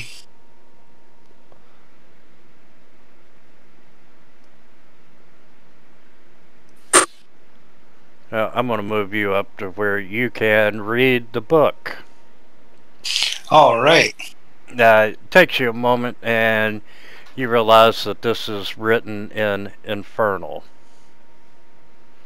And as you flip through the pages, you can see that it's actually a nursery rhyme that reads backwards, 8 to 1.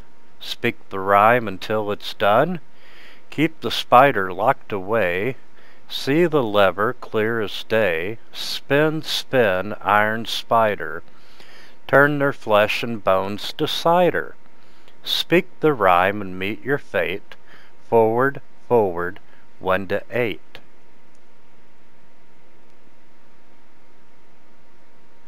Interesting. All right, so we need to speak the rhyme backwards. 8 to 1. So forward, 1 to 8. Speak the rhyme and meet your fate. Turn their flesh and bones to cinder. Spin, spin, iron spider. See the lever clear as day. Keep the spider locked away. Speak the rhyme until it's done. Backwards, 8 to 1. Okay, and nothing happens. Do it I'll try again. reading it properly. Yeah, make sure you get the word cider right. Wait, did I say something wrong? You said cinder. instead of cider. Cider? Oh. Well, They recently changed the English language where cinder and spider don't rhyme anymore. forward, 1 to 8. Speak the rhyme and meet your fate. Turn their flesh and bones to cider. Spin, spin, iron spider. See the lever clear as day. Keep the spider locked away. Speak the rhyme until it's done. Backwards, 8 to 1. Okay, and nothing happens.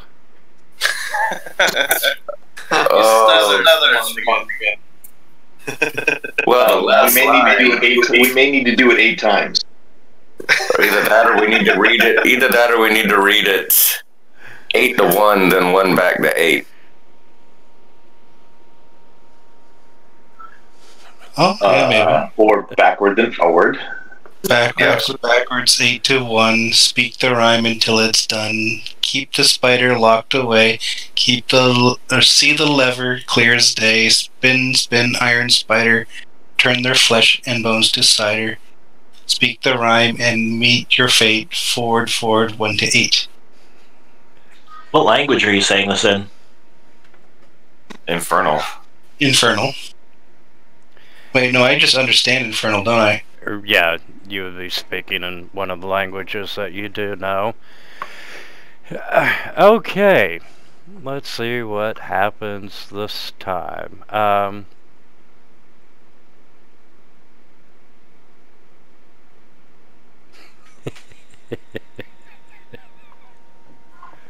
Okay, the ceiling just kind of crumbles.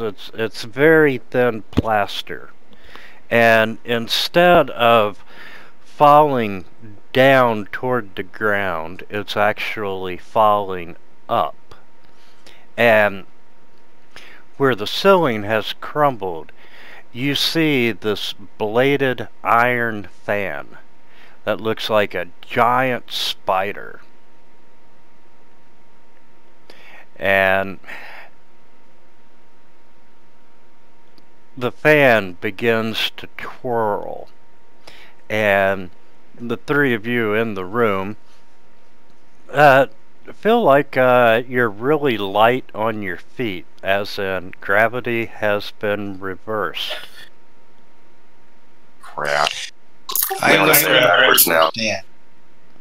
And Aesop and Pavo, you're close to the lectern, so let's make a reflex save. I'm sorry, Dexterity? Dexterity. Safe.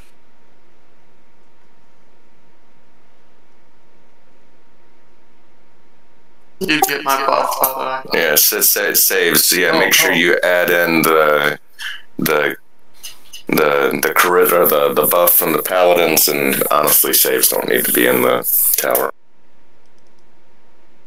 And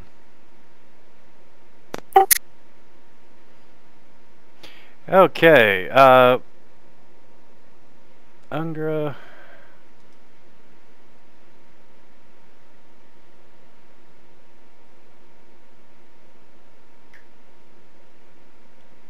Yeah, it wouldn't have mattered either way. Pavo, you are able to reach out and grab a hold of the lectern, and being bolted to the floor, you know it's not moving, but you know you got your hands on it and your feet are upwards in the air headed toward the ceiling fan, but you have stopped your motion.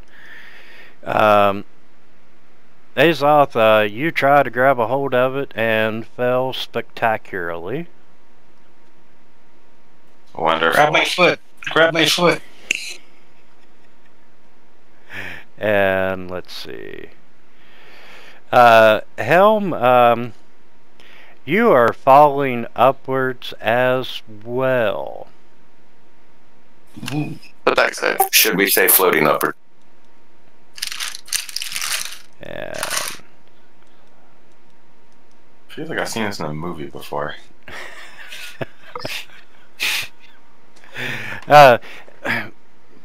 Azoth, you and Helm get sucked up into the fan, and the fan blades are hitting you. No deck save for me. I don't know what you'd hold on to. Good point. What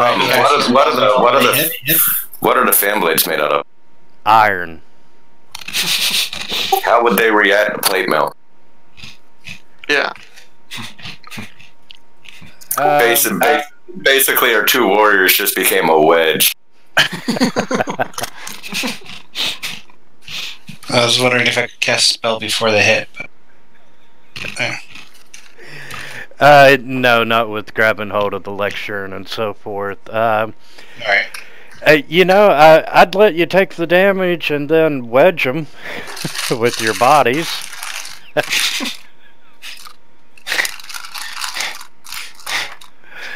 But as the fan blades tear into you, you each take 48 points of damage. Jesus. Alright. And Yeah, I'll take the guys, damage. yeah, you I guess we should have said it backwards a few more times. yeah, with the plate and so forth, I'll give you that you actually get wedged in between one of the fan blades and the iron supports holding the fan. So who could actually read the Infernal? So now they're stuck up there, even if we do. Pavo. Yeah. And Pavo is not stuck up there? I'm gonna send Lockheed, my pseudo dragon, up to land on Helm, and I'm gonna cast Cure Wounds at 2nd level. Okay. First on Helm and then on Azoth.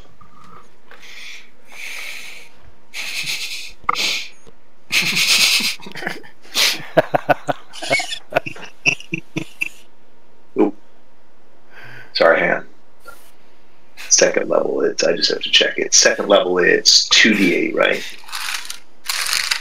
Yeah, it's 2d8 now.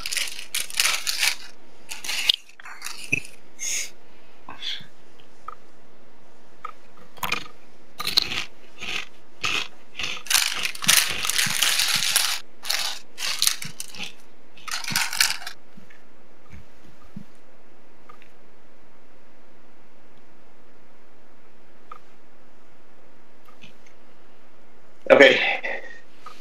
All right. Okay, and like I said, Pavo's holding on with the fan blade stopped. He's probably fallen back down to the floor by now.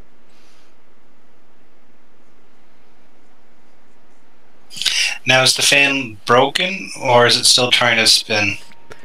It is still trying to spin. We could leave them up there and just hope it burns out.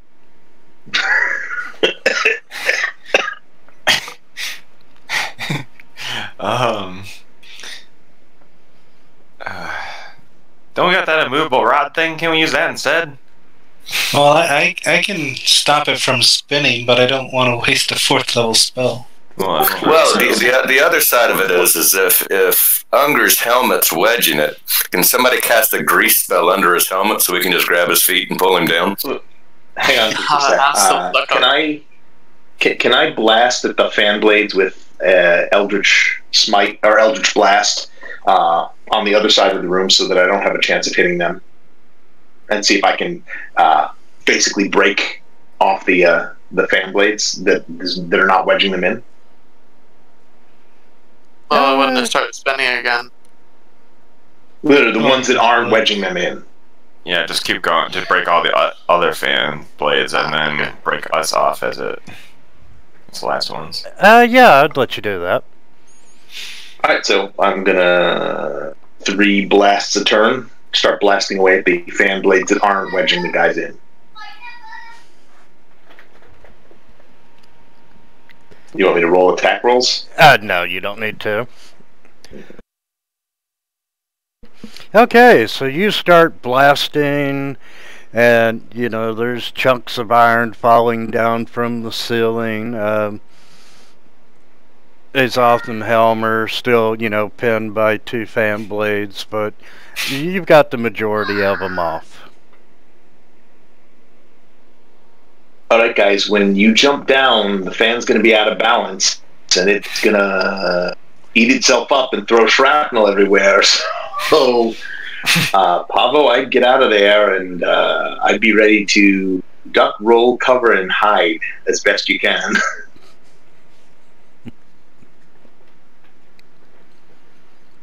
Pavo takes your advice and squats down real low and puts the book over his head. Just hides in the corner. Alright, and then I'm gonna... Good, hold on. Should you guys move so we can have space to run out of here?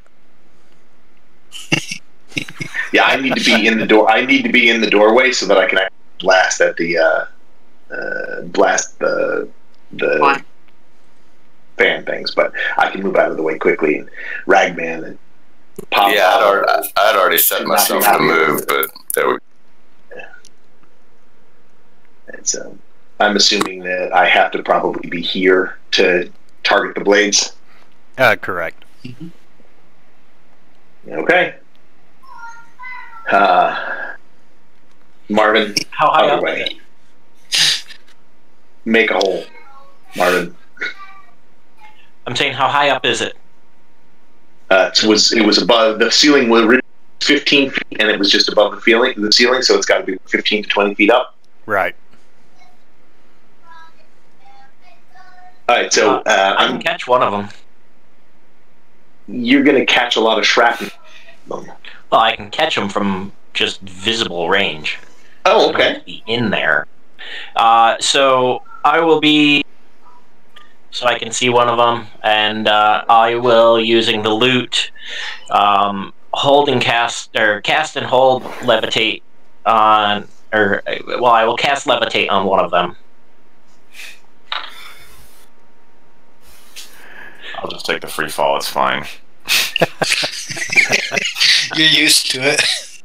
Alright, I'm going to blast until blast where I think would be the most likely weak point to hopefully free both of them at the same time.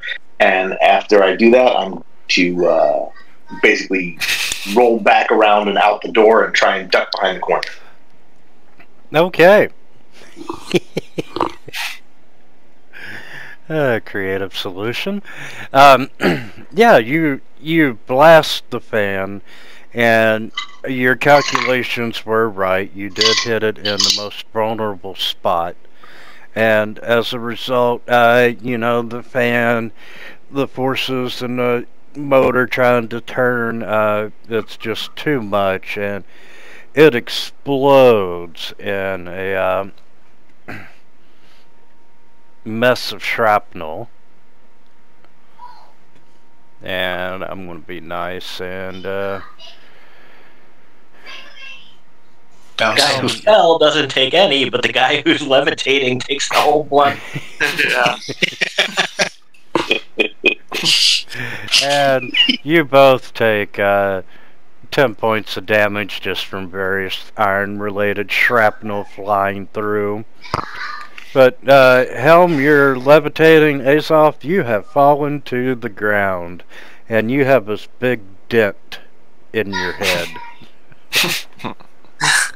Yep, -4 to perception now. Great. Might as well minus my charisma too while we're at it. Can't even get the helmet off without the assistance of a grease spell. Damn. And here I thought, you know, I started from a wall where I came out of a wall, and now I have no friends. This helmet's off. Alright, well, I guess I'll float to the ground then. Pavel will walk we have in and try and heal him. Okay. Yeah. And we have a cleric with us, yes? Yes. So, which character is the cleric? Pavel. Oh, Pavel. Okay. I think Pavel was a monk. I know he's a Goliath. The monks are less. Or Zay in game. Or Zay in game, yeah. She's a gender bending one. Currently in goat form. Oh.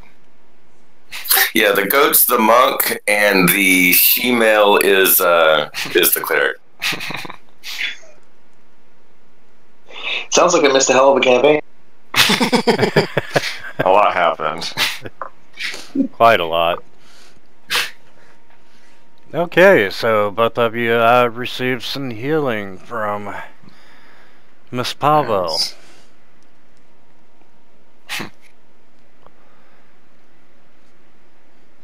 Okay, so you've deactivated the fan's rotating blades. Was there a lever up there? I could float back out there and check. One of us can climb. If I can spider climbers, they can climb. One of the other. Yeah, you don't. You're able to clearly see because the ceiling has been sucked up and destroyed, and you know there's a little bit of white plaster floating in the air, and you are not seeing a lever. Can I check behind the lectern? Yeah, make a wisdom perception check.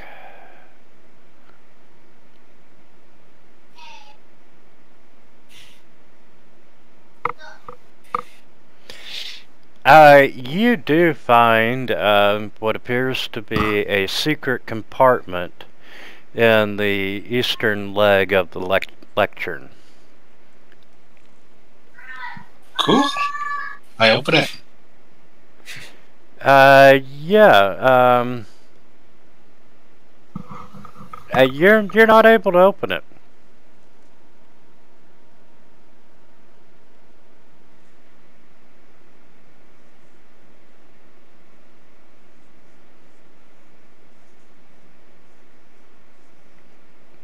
You clearly can see it, but yeah, it's just not opening for you.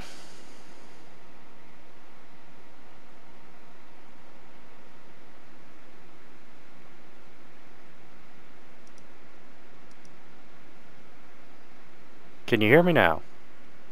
Yeah. Yes, hear you. yeah. And I can hear everyone else now. Is there any way to visibly access it or manipulate the closure? Yeah, you can see that, you know, you had a knock spell or, you know, thieves' tools, you would be able to open it. Alright, I'll take care of this. When in doubt, trust the thief. Or it's like you like to say like the dwarven lockpick. Well, nah, I don't need a maul.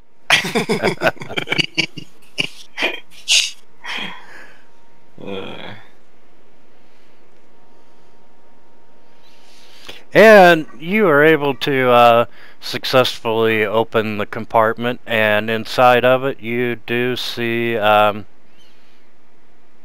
lever. Alright, well, since he can't see, I'm going to grab Unger and move him over to where the lever is and guide his hand to the lever so he can pull it while I leave the room. Why?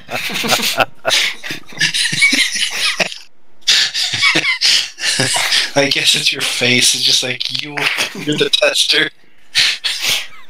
Well, I mean, your helmet's already dented, so I mean, what much worse could happen? It's not like you're gonna see it coming. I can. I have dark vision. You have dark vision inside your helmet. You can see inside your helmet.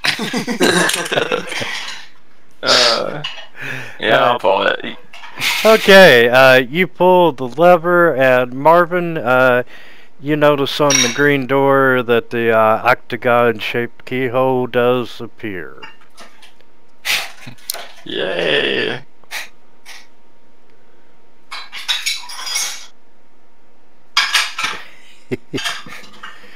Okay, off to the final room.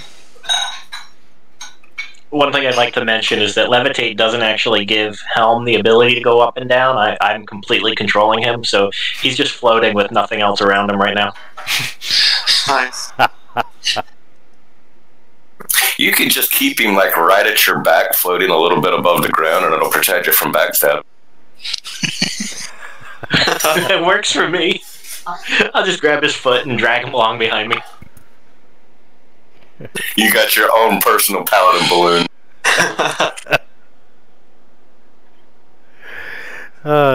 What's funny is it's not the first time we've tied a rope around the paladin. That is true. We had to do it to Unger because he kept wandering off. Yeah. In fact, if I remember right, y'all entered battle tied together. Yeah, we did. Yeah, you did. Okay, so you have the room to the north that has the square on the door.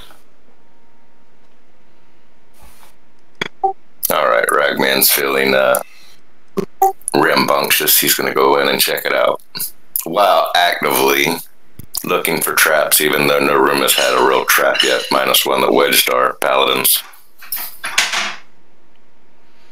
Okay, as you open the door, the room, you can tell, is filled with these flying sheets of parchment, and the writing on the pages is visible as they flutter by, and onto the far wall you see a metal plate bolted to the wall that has a ghostly lever.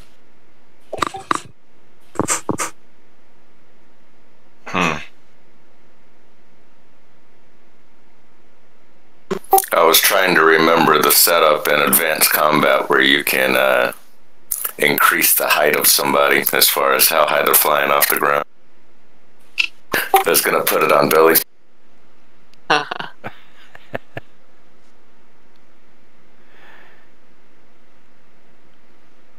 Alright, so what are we seeing in that room? You see pages of parchment flying around, and you can tell that they have writing on them. And there's a metal plate in the back wall that has a ghostly lever. Alright, I'm going to try to catch one of the pieces of paper and see if I can understand the language. If it's not Dwarven or Common, I don't understand. Yeah, you want to grab one? Yeah. Okay, you managed to reach out and grab one, and you can tell it's common, but you don't really understand it. It's kind of the language of magic. But you do know enough that you think that you're probably looking at pages from a spell book.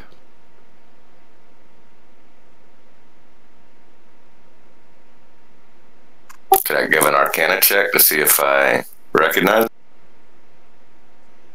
Yeah, you sure can.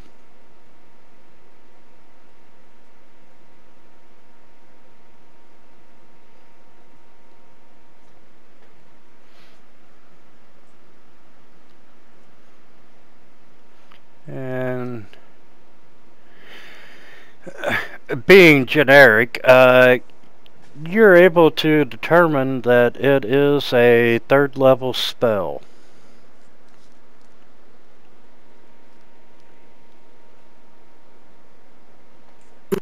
And that don't help me any. Alright, so I'm gonna holler back, guys, we got spellbook pages. I'm gonna examine that lever and see how ghostly it is, if it's ethereal or if I can touch it.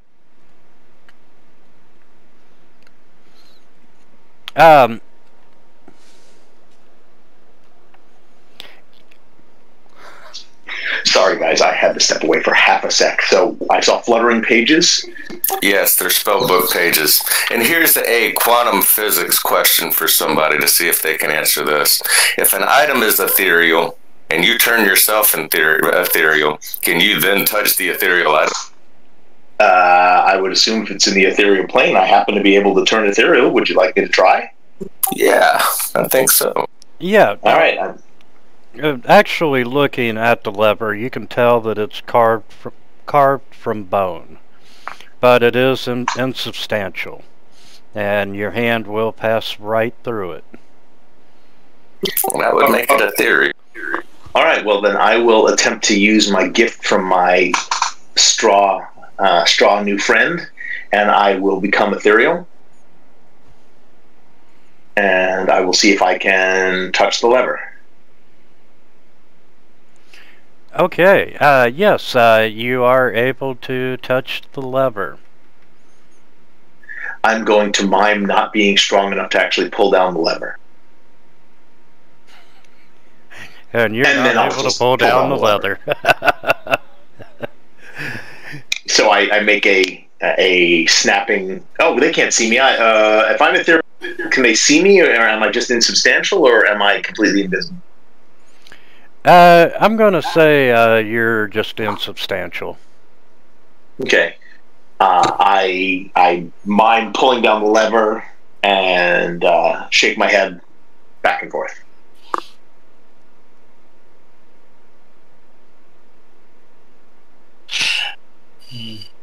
I cast guidance on him, saying, "You gotta use your strength, put your back into it." I actually climb onto the lever and mount it like one of those old broomstick horses and bounce up and down. I was going to say just pull up your lower legs and just hang from it. But hey, that worked. Okay, as you're riding the lever, it slowly starts descending to the point of where you have pulled it. And absolutely nothing changes in this room, except the lever is down. And I looked ridiculous. So, mission accomplished. Right. Hey Zay, how's the door? Good point. Looking back, does the last seal open? Yes, the last seal is open. Well, I'm gonna grab a few pages and just stick them in my pocket. They might be useful to sell. Okay, as you do that, all the other pages, after you grab 3, the rest of the pages just turn into dust, and the dust starts, shimmering and swirling. Oh, The greed price. And Why? you see... Oh, a dust method. 2. 3... where's my other one? That's what happened when your dust bunnies get too big. Marvin's going to swing his paladin up over his head in front of Nice, okay. You're using your paladin as a weapon. And as armor. yeah, you have these dust methods that have appeared, and it's time to roll for initiative again. And I hope you don't have allergies.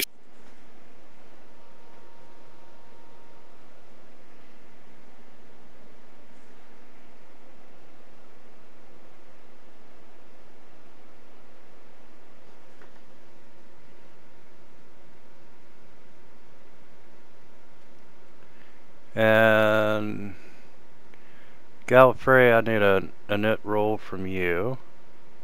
All right. Well, I'm ethereal. I have I can't affect them. They can't see me, affect me. But I will roll in a nit roll.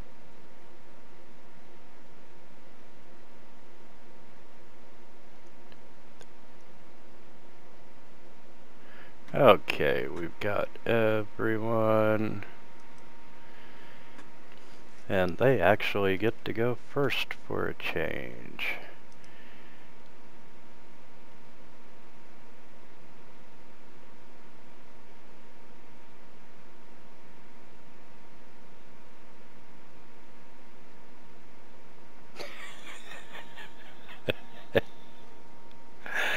Okay, let's see. If Wither gives me a charge attack, I do that.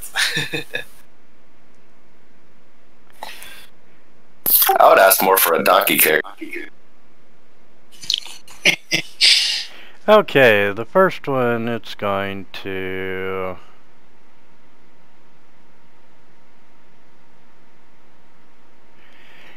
it takes a deep breath and it blows out toward Pavo. Ah, he's blowing you a kiss. And Pavo, his breath just kind of hits you. And as a result,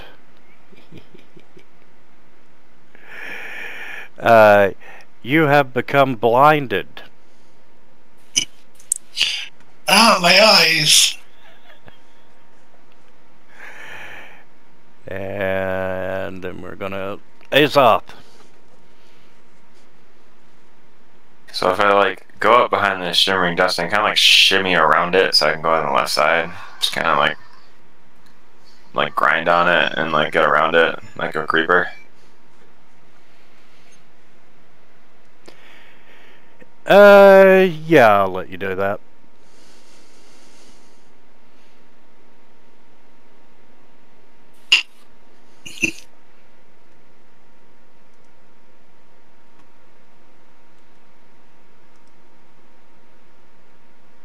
And then I'm gonna try to hit him.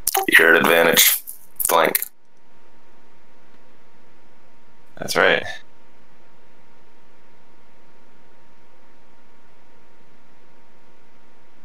There you go. Drop to 2. Wow. Surprisingly, he turns to dust. Hit him really hard with that flail. He just went poof. And as you hit and kill it, you see it collapse, and its dusty body turns into the stick of black chalk.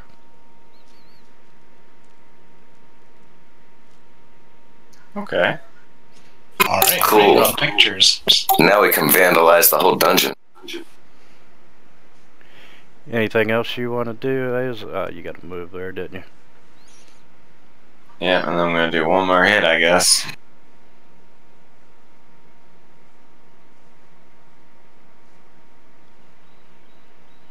Or not.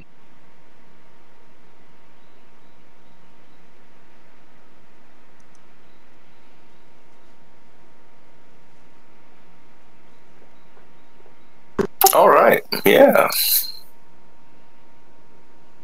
I'll keep it simple.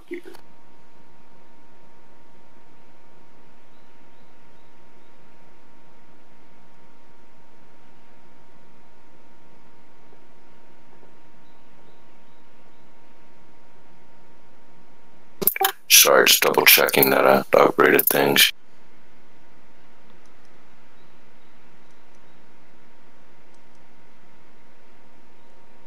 Wah, wah, wah.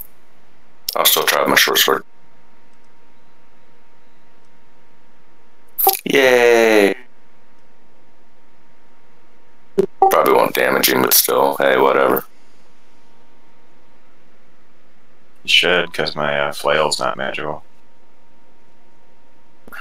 And after that, I am jumping back 5 feet.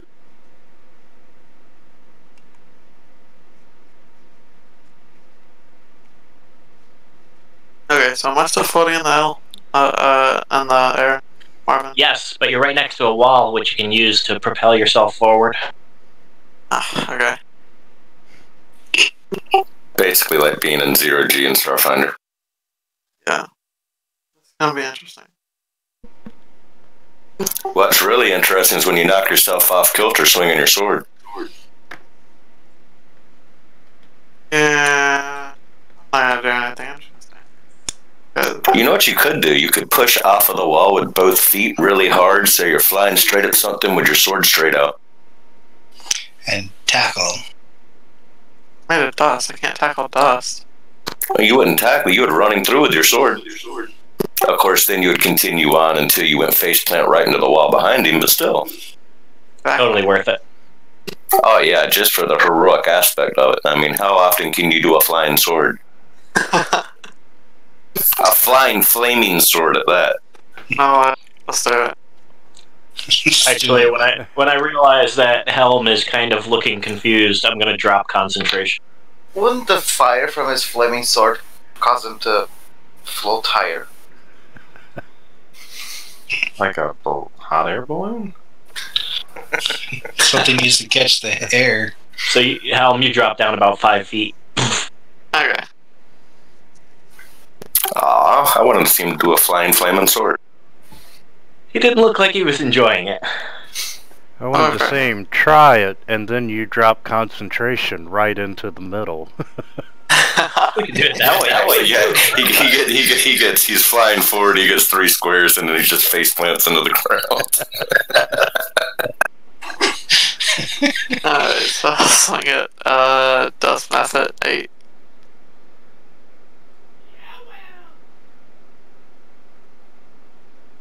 Or not. There you go. Better. Why are my sounds not triggering? He's vulnerable to something. Vulnerable probably to fire. Fire. Yeah. You know, generally dust and fire don't mix.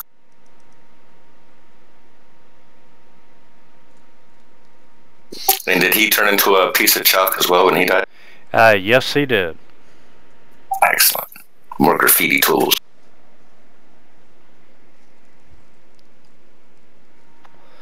Alright. Zay is gonna run into battle. I'll just poke this one first then. While I'm standing here, I'm going to pick up a piece of that chalk and start drawing graffiti on the back of Unger's armor. Kick me.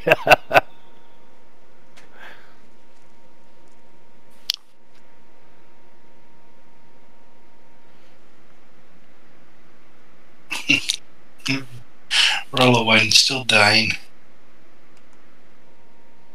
Well, it's a strong staff.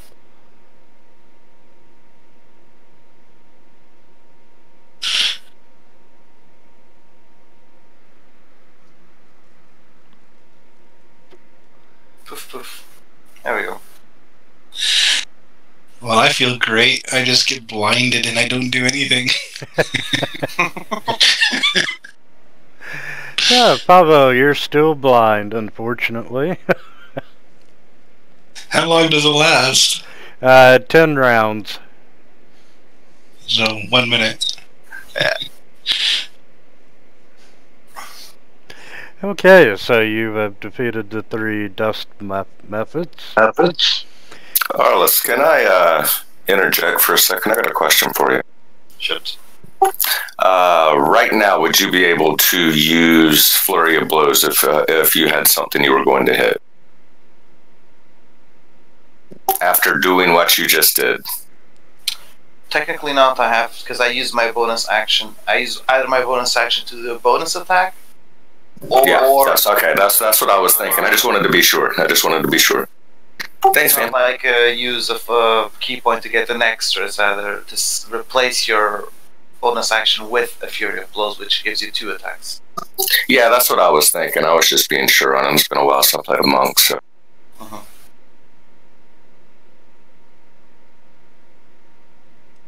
Alright, so key time.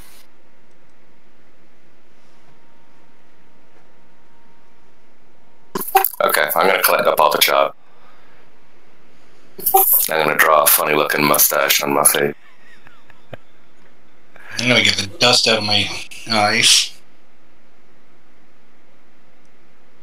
Okay.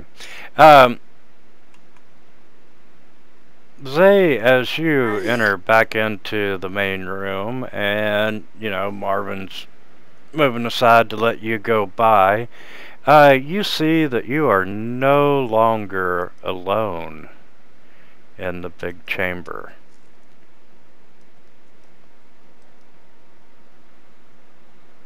And... Baggy Nana. you see the Soen sisters, 3 night hags, have returned.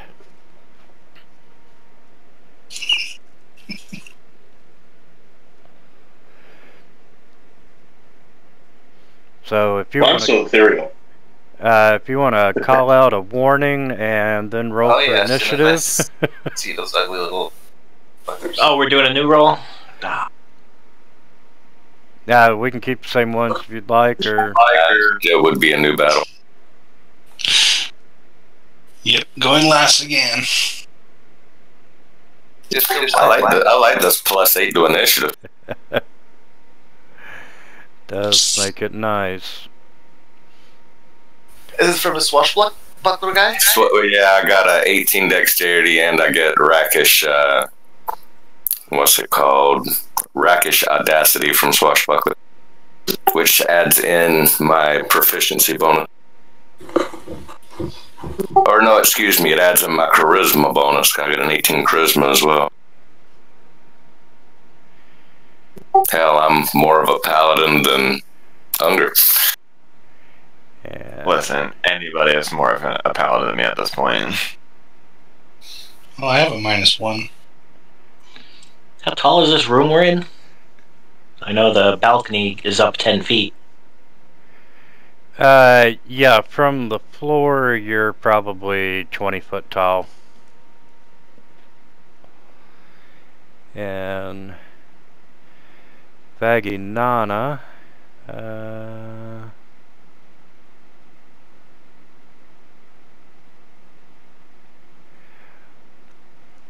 she is going to cast a spell at, let's see. I would like to use my reaction and counterspell it. Okay. I will mark that one off the list then. Is it under level 3? Give me a second. Because I have to make an ability check if it's over level 3. No, it's not. You managed to counter a sleep spell. And from there, she's gonna move north. Alright, Zay, here, and I'm gonna reach over and touch him, and I'm gonna cast Polymorph into Tyrannosaurus Rex, and I'm gonna step down this hallway. Do I even fit on the It's balcony? gonna splat you down onto. Take falling He's damage. basically gonna keel over sideways and fall onto his side on the floor because he's only gonna have 1 foot up on the balcony. But we'll have karate T-Rex. Yep. Wait, does my curse still affect me as I'm in a T-Rex mode? Yeah, you'll be in full animal form, so you'll lose a lot of stuff. Rex. Do I keep my horns and my fur? He'd be a It is a G-Rex. curse, so Yeah, I like that. He's a G-Rex. A Tyrannosaurus Rex. And, you know, you fall down and you're in the main room now. And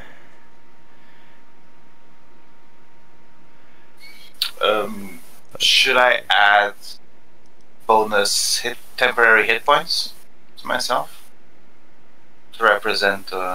Actually, your whole stat block would change to T-Rex, I think.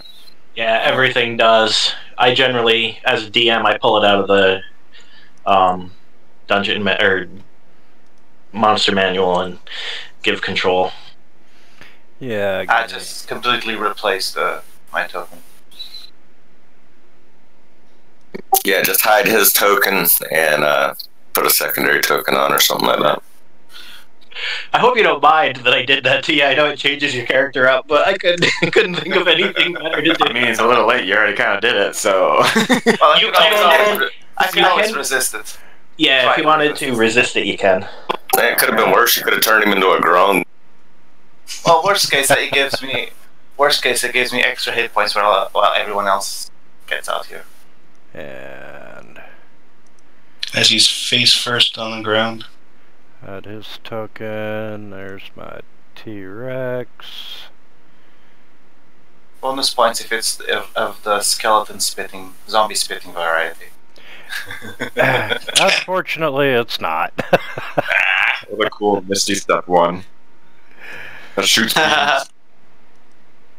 That's just And vomit zombies. too funny.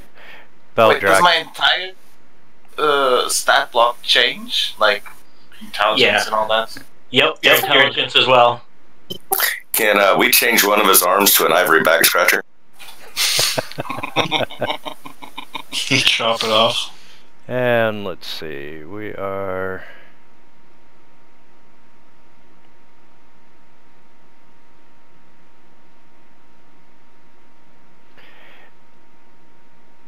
So is this like a T-Rex with hooves?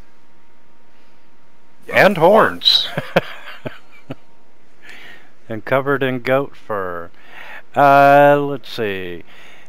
She starts to cast a spell. Do I want to counter this one? No, I'll let it go. Hopefully it's not a type of control spell where he needs intelligence to save. And she's also within 5 feet of him now, so if she's targeting with something, she's casting with disadvantage. Yeah.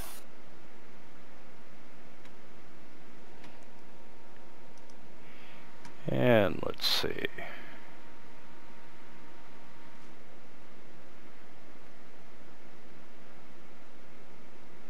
You know what? I have a reaction. I'm going to go ahead and counterspell this. These girls just really don't like you. If it's level 3 or lower, or I'm sorry, higher than level 3, let me know. I'll roll a check. It's probably a good thing you counterspelled that one because it was a lightning bolt, 3rd level. Alright. Make a note of that. And yeah, we're just gonna stay where we're at. Ungra, you're up.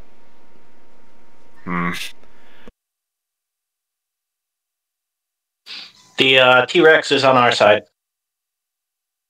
Gotcha. Well, we got to keep you updated, you know. That's true. It's a little hard seeing right now. Yeah, he ran into 4 walls getting out of that room.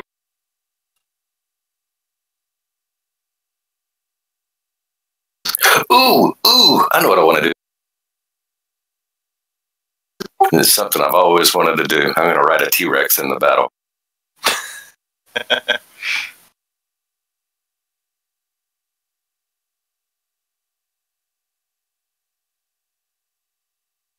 Bring me closer. I want to hit him with my sword. Shit.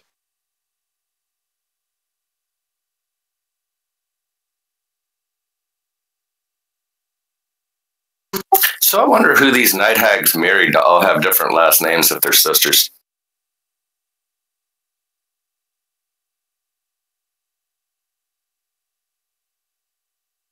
All right. Obviously, 3 different guys. I think my javelin didn't work. Obviously, these stuffed animals. Oh, I think you hit Widow's scrote. Yeah, but I threw my longsword. You only have one javelin. Yes. Okay, well, you threw your long sword and it hit, and He didn't have enough charisma to convince the quartermaster to give him more than one. No, I threw him in that room with Helm when there was those flying mechanical things. We were just throwing a bunch of them. You didn't bother to pick them back up? It was They went to the vortex. pit.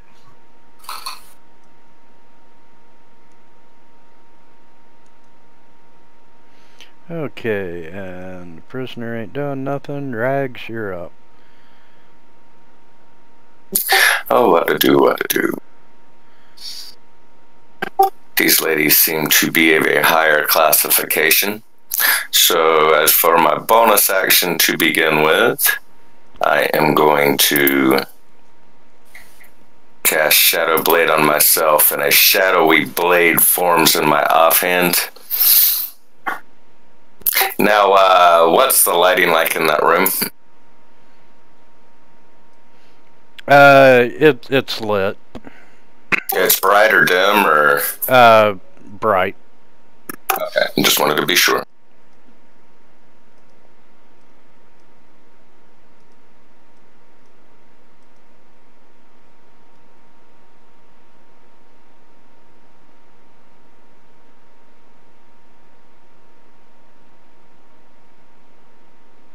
I'm going to move there. And finally, I am going to... What's my range on this? Going to target Peggy Deadbells. And correct me if I'm wrong, to cast 2 spells in a round, the second spell has to be a cantrip, correct? Yes.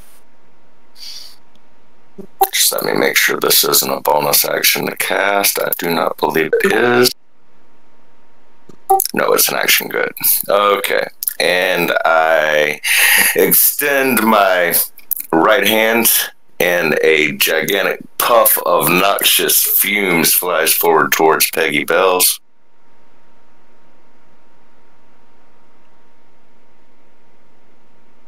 And she passed. Wow, good save. And my turn's over.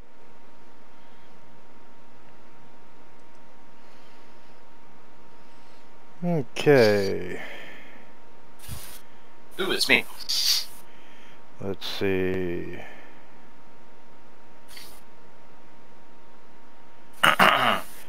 And Peggy is...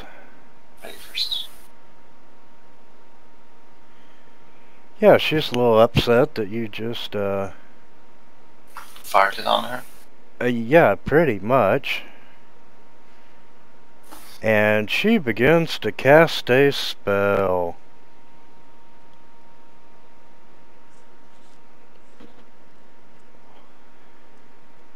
I've already used my reaction.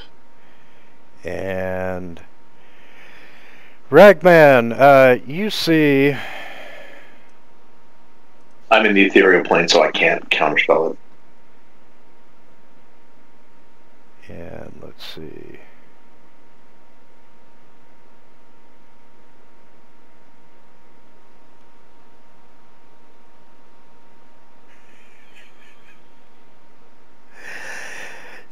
Yeah, she cast a spell, and you know, even though she's upset that you just farted in her face, you are not the intended target. And she is casting polymorph on on the T-Rex. Which fail? And Zay, you failed your saving throw. And Fish. She's gonna turn you into a grung, and then I'm gonna have to kill you.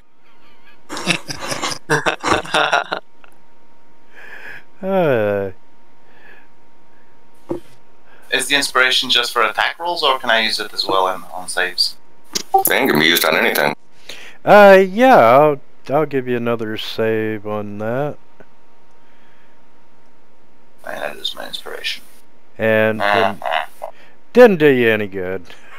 No. And let's see if I can keep from opening a book.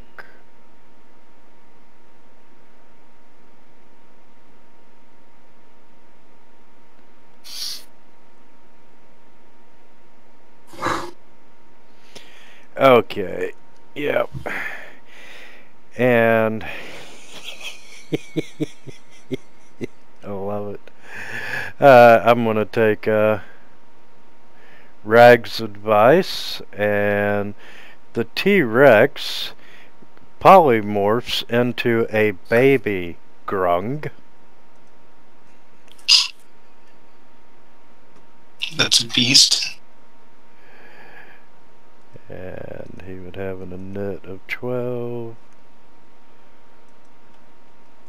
It's not the baby grung is just 0 hit points. I turn back into a T-Rex.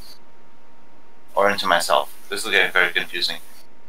He polymorphed you into a T-Rex. The hag polymorphed the T-Rex into a baby grung. So when he's out of HP, does it go to a T-Rex or back to himself? He would go back to himself. So my concentration's not in effect anymore? Correct.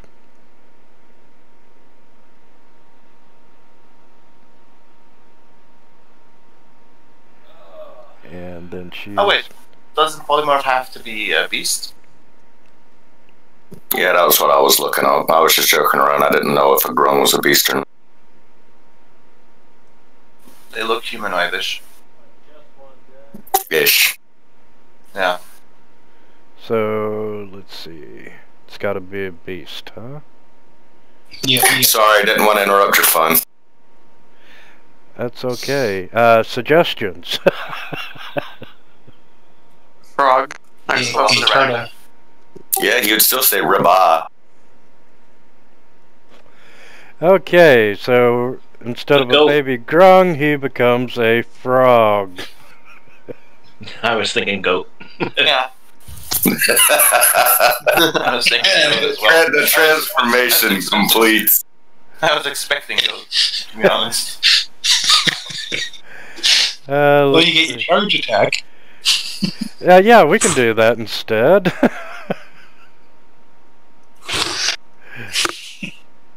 So Zay is now a goat.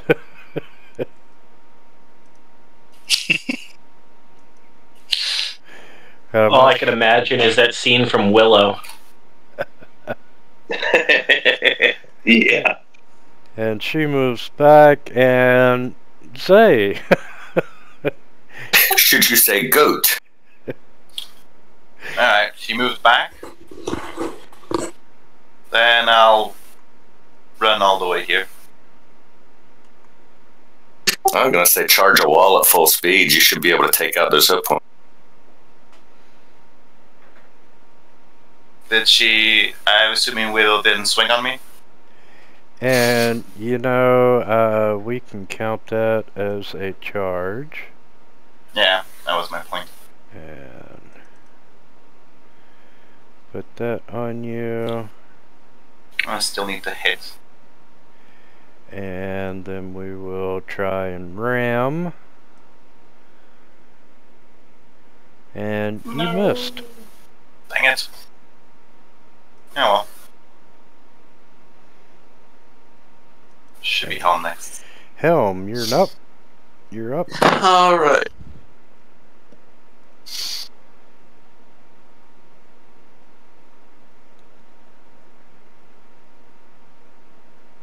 Oh, and you got polymorph on Helm by accident.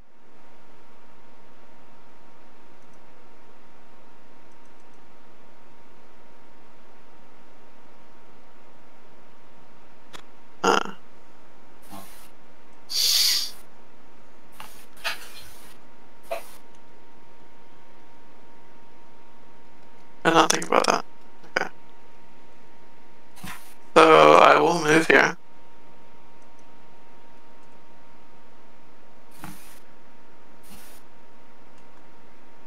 And I'm going to cast Protection from Good and Evil on myself.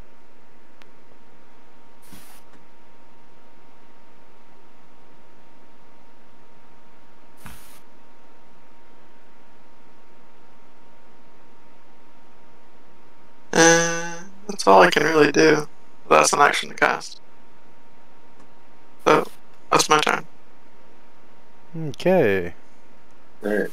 I'm going to walk as far as I can. No, ethereal form, I can walk through anything, basically.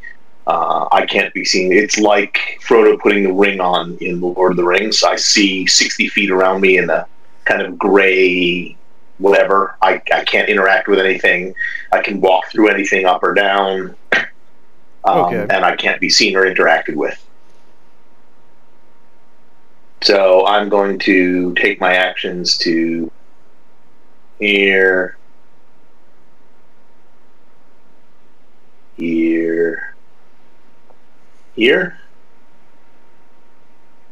30 feet, and then I will take another action. I'll use my regular action to dash. Okay. 4, 5, 6. Alright, so I can see that the hags are there, but unless they exist on the ethereal plane, either they can't see me, I can't do anything to them, they can't do anything to me. I don't know if this etherealness ends at will.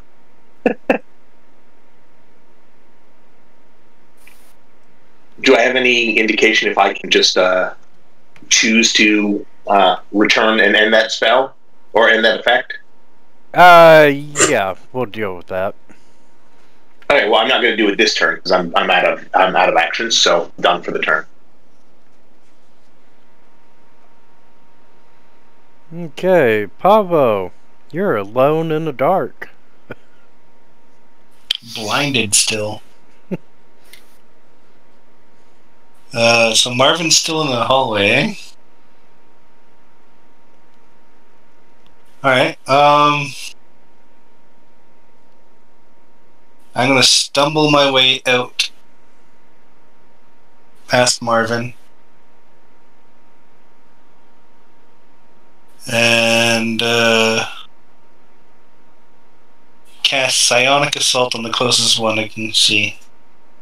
You can't Which see. is no one. You can't see. At all? At all. You are blinded. Completely blinded. Well, You might as well just go ahead and put on Azat's helmet. in that case, I will just Fireball in the random direction. And actually, being blind, you kind of stumbled forward and then pitched over that ledge and landed on your back down on the ground. I'll do that. I want to get down anyways. Okay, you are down and prone. Hey, Winter, is Lockheed, my pseudo dragon, in the ethereal realm with me? I'm gonna say probably not. Okay, so he's still floating around there. I'm wondering, can I cast through him? Because I can see what's going on there, and he exists on that plane. Yeah, you'd be able to. Okay, so in that case, knowing that, well, I use my stuff. I'll do it next turn.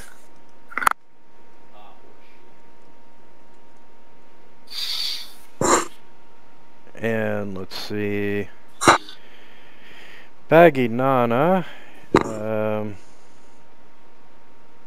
Just watch Pavo fall. And yeah, she's going to cast a spell.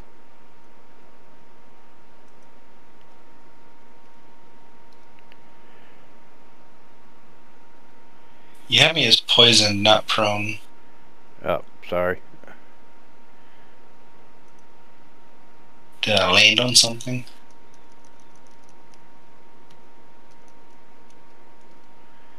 Take care of that. But she is casting Lightning Bolt.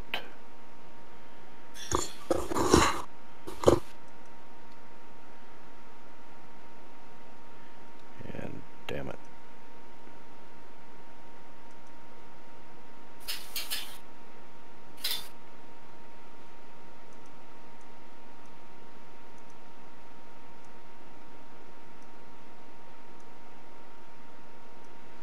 At Azoth and Helm. That's a hit.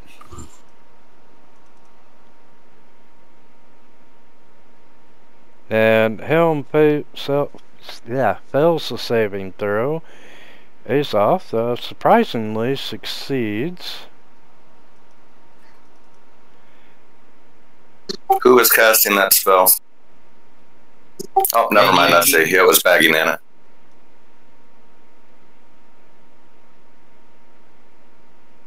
Yeah, it applied the damage. Did the concentration. So we're good on her. Alright, I'm going to go ahead and step forward and cast. Hold on. Can I interrupt for 1 second? I'm sorry. What's the range on that spell? Lightning bolt. Lightning bolt.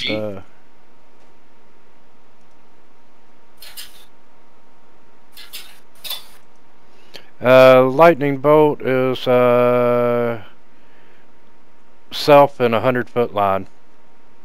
Alright, so what's going to happen here is it's going to shoot back off that wall, go through them again, and hit her. It bounces off the walls. Yeah, it bounces off walls. It continues on until it stops. Now, the only problem is, now there's one other thing I'm wondering about. Azoth is 10 feet higher than Helm. You got a good point there. So it would probably hit the wall, hit the ceiling, and then ricochet back. Or if she's only going for Helm, it's going to hit the wall behind Helm, shoot back through Helm, back through her, hit the wall behind her, shoot back through her, till it finishes the whole realm of jumping. Ouch. Yeah, that's going to get very painful.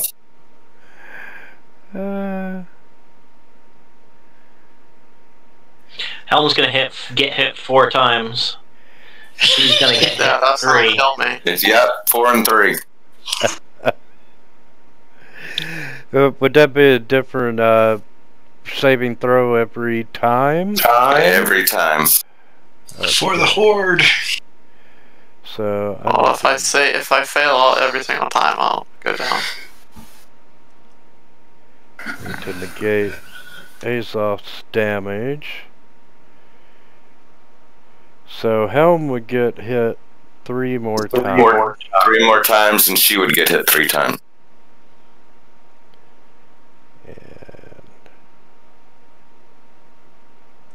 Unless, of course, she would already know the distance at which a lightning bolt spell would fly and would think of a different spell. I tried. Sorry, guys. That's one failure, one success, 2 successes. Don't worry, I can have Helm up next turn. I mean, he may bounce up and down like a bouncy ball, but I can keep him healing. The miracles of healing word. Well, if I go down, I don't make death saves either because the lantern I'll carry. Saves 1 fail, and that would give you. Let's clear the targeting.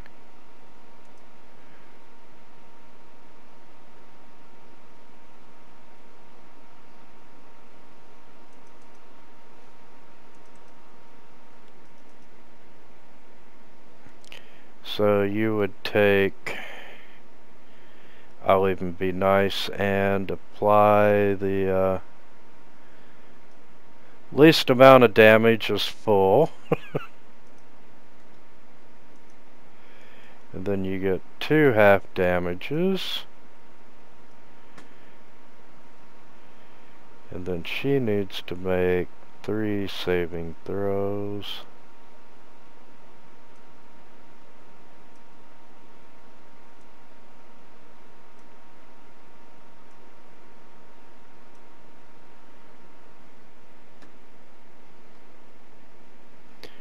And she failed 2.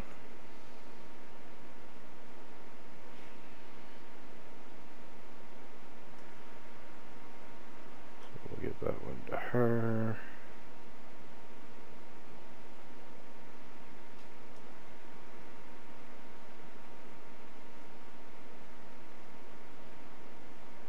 That would have been, she failed 1, that would have been full, then she gets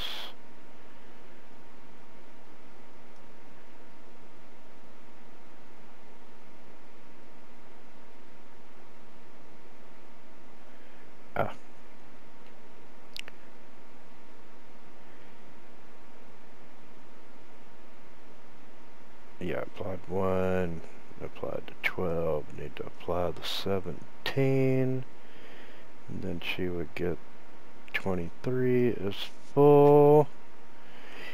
Yeah, she's not happy right now. Alright, Marvin, you're up.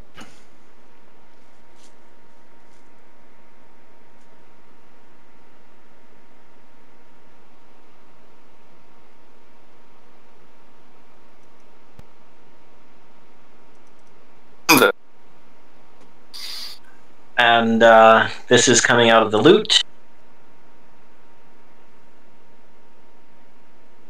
Gotta love our magical, invisible, uncarryable bag of holding. And I successfully dispel a 4th level spell. Okay, so Zay becomes Zay again.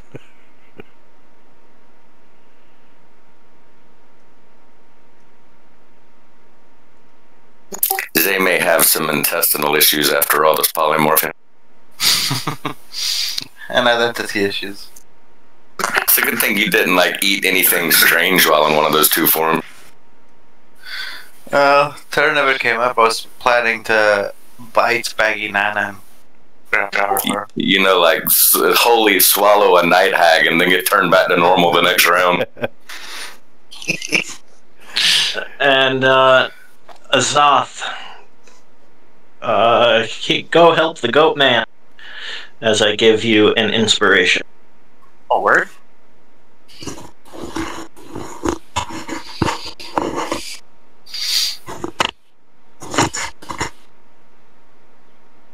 And I'll kind of move up there.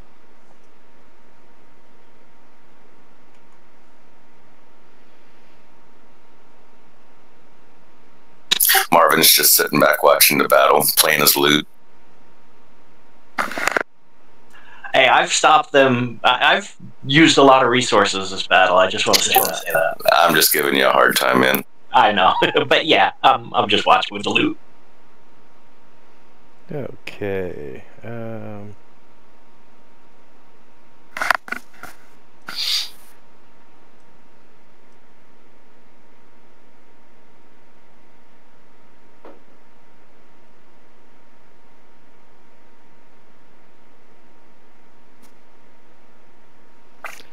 Let's see.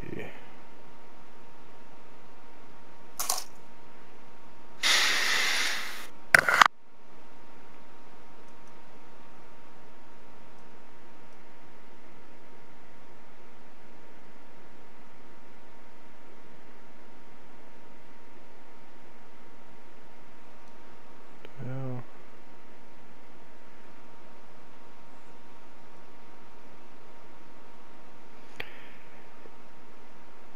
yeah, she's going to, Widow Groat is going to cast a spell.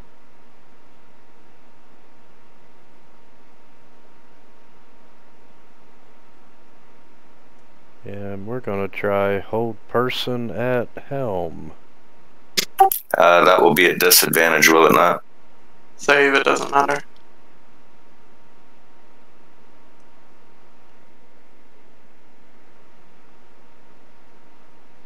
Which helm fails, and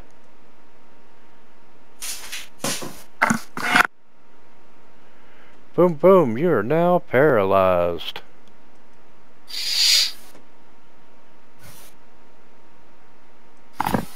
Ooh, when I get my hands on this night hag. And Azoth, you are up, sir. Alright. Am I allowed to like parkour this down? Using the various things next to this railing on the right side?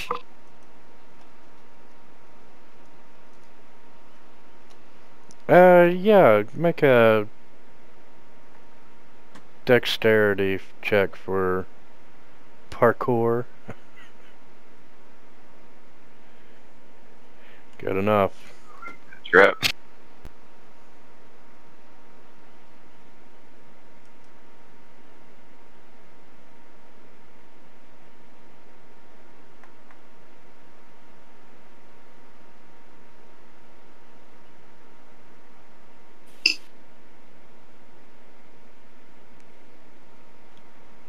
Underman, with all due loving respect, my friend, sometimes you make me wonder.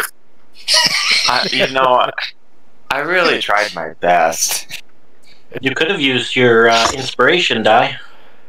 Well, it's not that. I was wondering why you were leaving your paralyzed paladin buddy to fend for himself with this night hag that's got a concentration spell on it.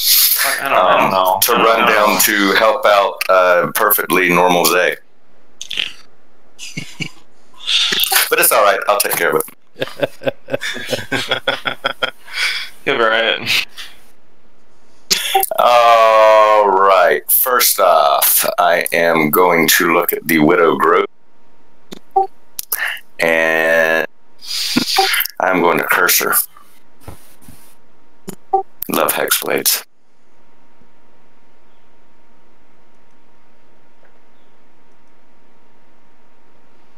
And since she hasn't used... the curse is not a spell, is it? No, it's not. It's an ability. I was going to say, yes, nothing that can be countered. Alright, on to her. On to me. Okay, so it's already there. Good. Alright, so let me make sure I still got that on me. Oh, okay, excuse me. Sorry, I did turn it off. There we go. And that was my bonus action. Now I am going to jump down. Would you like me to make an athletics check? Oh, please. Or an acrobatics or athletics? Either or.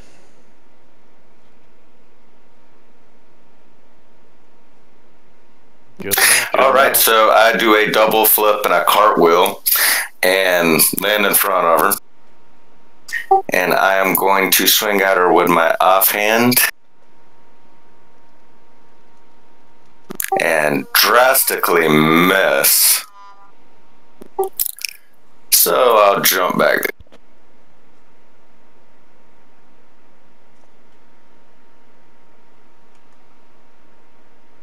And that'll end my turn.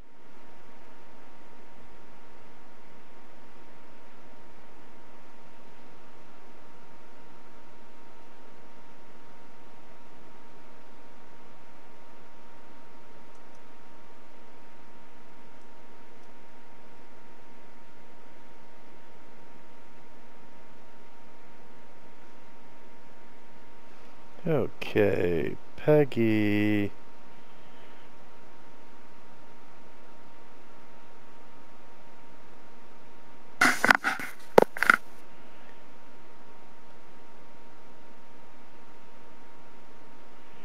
We are... Oh, let's just go old school. And tries to swing some claws, so days off and misses.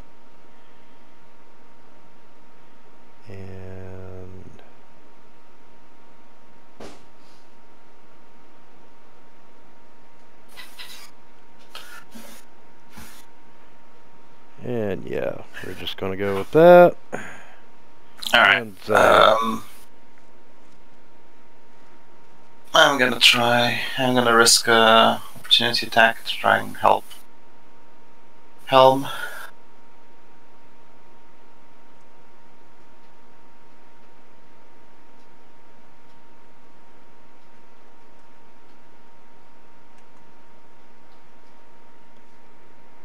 So I guess she can swing at me. Yeah, Peggy Deadbell's gonna swing on you. Peggy.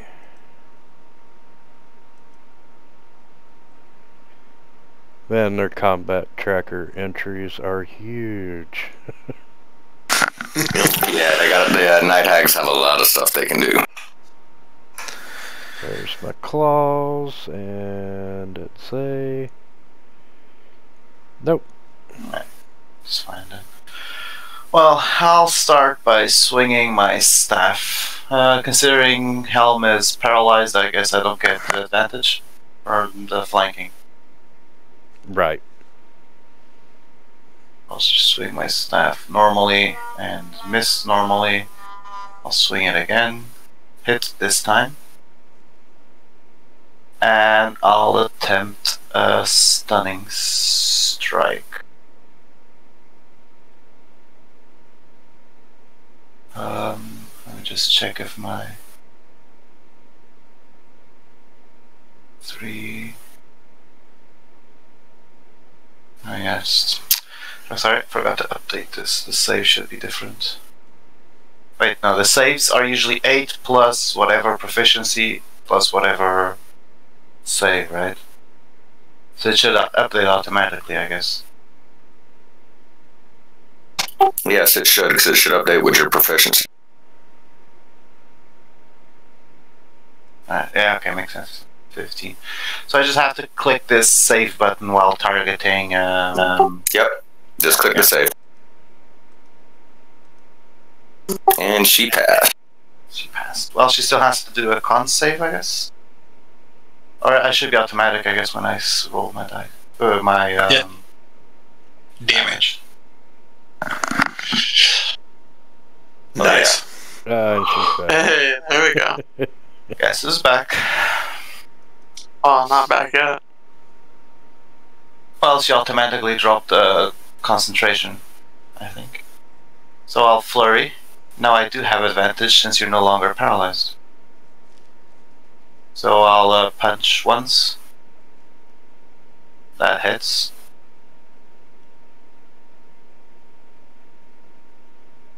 Now she's paralyzed, so it's an automatic crit. I'll punch her again. It's an automatic. Might as well attack. If you need to roll a crit roll, hold shift while rolling your damage. Alright. Or maybe, oh no, I probably have to drag the effect. It doesn't apply automatically, I guess. Is that correct? No, you do have to put the effect. Okay. So now I'll shift all the damage anyway.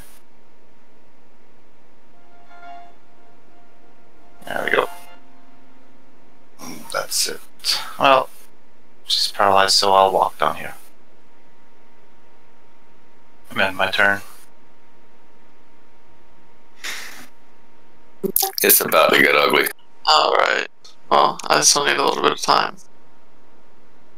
Another lightning bolt. It's automatic crits to the gal in front of you, so have at it. Alright. Pavo, I need you to, like, help me, alright? Yep. I feel really bad for this night hag right now. Alright. Let's hope I can get some hits in. You don't actually need to roll. Oh, that's right, automatic crit. You crit it anyway. So Third level smite incoming. yeah, let's start those smite those. You're just gonna do like 120 damage on her right now. That's good being right after the right ahead of the head. Jesus! Ow. Alright, she just exploded. Yeah, no kidding. By 16 points. Okay. I'm glad I moved out of the way. Yeah, she still had 83 hit points. Yeah, you would have gotten some on you. Yeah. Okay,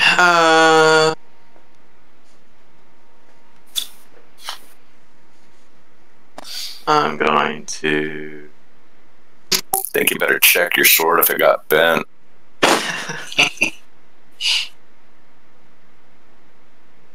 I will move. Well, at least now. I'm you over did your here. stuff. And if you die now, we have the helm in the cage, so. What, you're going that far away? Yeah. Alright. You're blind, you don't know. Yeah. I hear the footsteps. Yeah, I know, I can't see him.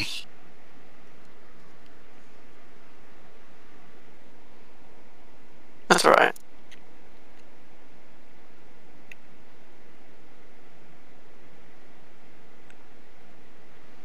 Do I have any bonus actions I could use? I guess you still have your second attack anyway. Oh, that is very true. You Finish did that only up real attack quick. once. Yeah. Yeah, I didn't figure. Alright.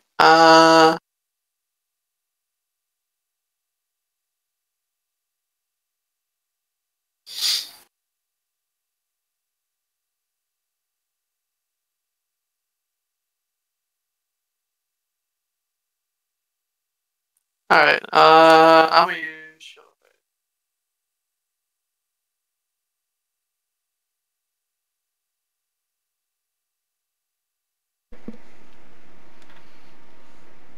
And that's my turn. Alright, so I'm going to move up here in the ethereal.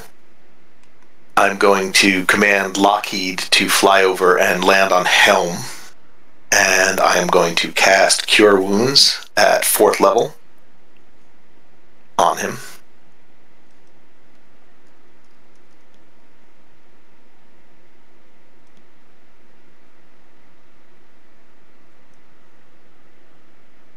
And then I am going to quicken. I'm going to come back from the ethereal realm, so I'm going to end that effect. And then I will. Let me check. I'm going to quicken the spell Silence. And I'm going to cast it, so let me.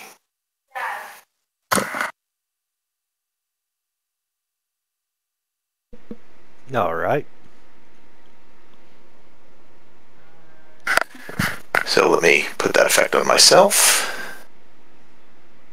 Put the concentration, and then I'm going to cast it and put the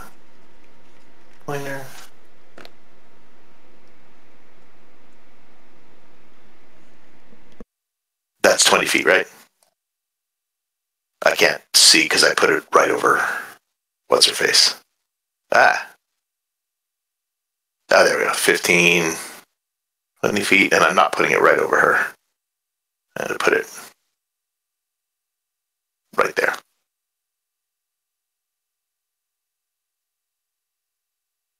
Ah, come on. There we go. And that is my turn.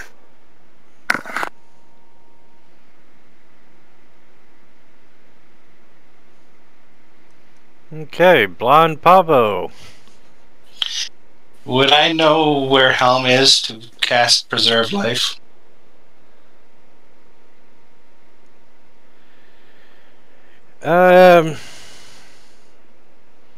The direction he went, yes. The exact location, no.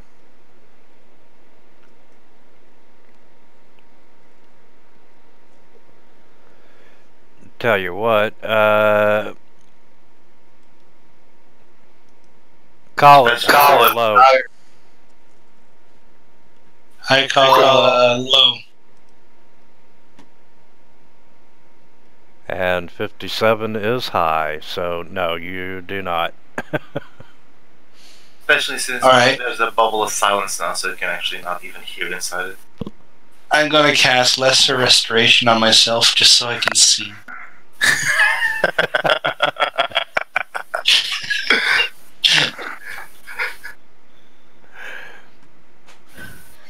I can now see, and I'm gonna spend my turn to stand up.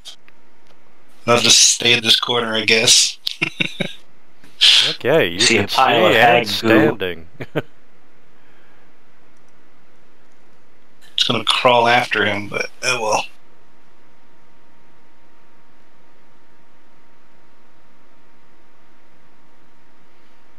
Okay, and she is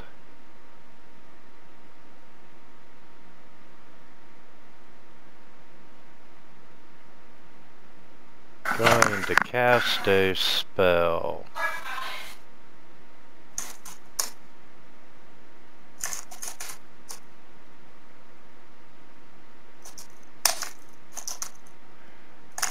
Let's see. Hey guys, I have to call party foul on myself. As Ragman pointed out, and what my original plan was not cast wounds. It was going to be to use healing word at range, because that's the bonus action, so that I could quicken and cast the silence. Healing words is a bonus action. Yes, correct. So, right. Cantrip. Yeah, it had to be a cantrip. So, GM's choice: either get rid of the silence or get rid of the healing on Helm that I did. We'll get rid of the healing on Helm. Okay, so that's 25 points more back to him. Back to 105. Sorry, Helm. The Lord giveth and the Lord taketh away. And let's see, I got disadvantage due to the closeness, and I have a question. Like a game mechanic. For silence, no sound can be created, so how would that affect verbal components of the spell? You can't cast them. that's right. Has to be non-verbal. There are a few, but it has to be non-verbal. Unless you've got a certain feat that allows you to cast spells without verbal component. Mm-hmm.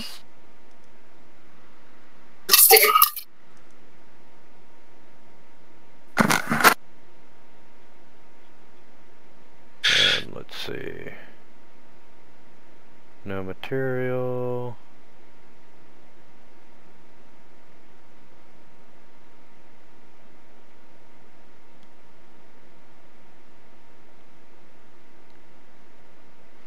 Okay, we're just gonna swing out with the claws on Helm.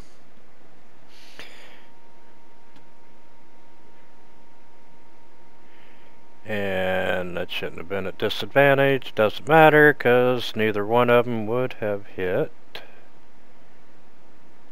Wait. 22. What's your AC, Helm? 23 with the Shield of Faith. Yeah, it missed.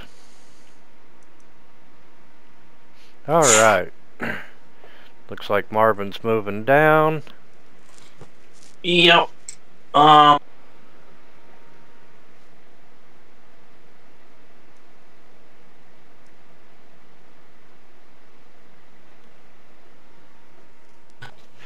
Alright, I'm gonna go ahead and cast Dissonant Whispers.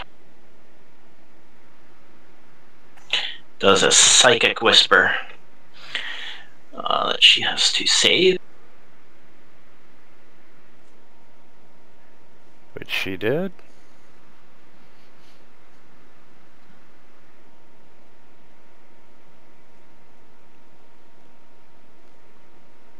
And that's it for me.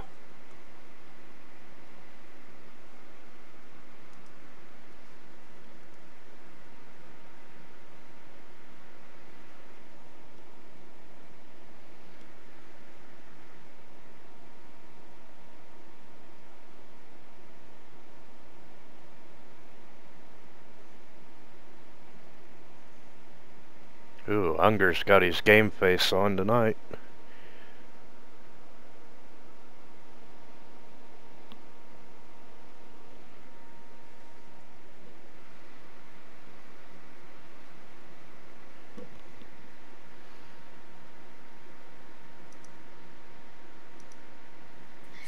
I don't have no the other one just from all the ambient noise. No problems, no problems. You can't multitask, we got you.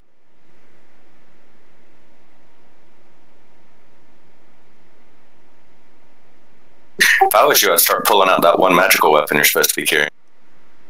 I just don't like it. It's that weird one, isn't it? Yeah. Like a weird named one. You should still use it as magical. Yeah, I guess. I am going to move up and flank the silent baggy Nana. And I have her targeted. Let's have some fun.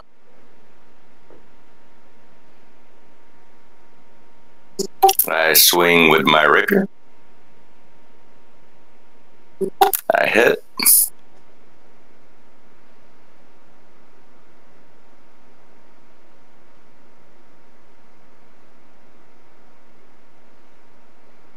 And then I swing with my offhand.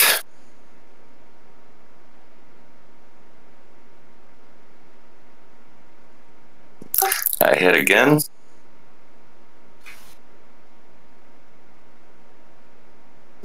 And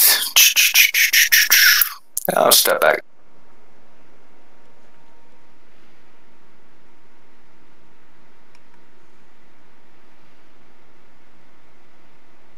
She never heard me coming. Nope, she didn't. And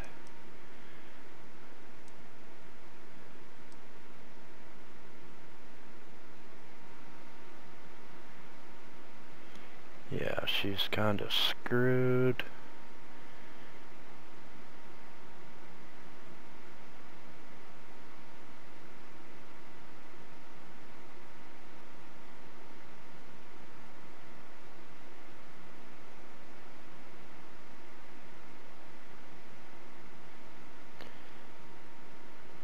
And let's see.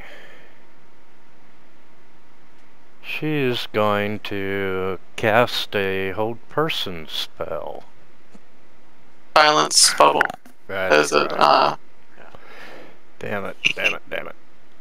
Takes a step down. Yeah, I should have targeted it slightly down so that she'd have to leave your ranges. Hey, Sorry guys, I was off slightly. that's a good idea. She's gonna step down and she'd still get disadvantage. And we are going to Counterspell. The reason why you can't hear from him right now is because he's cussing you with his mic off.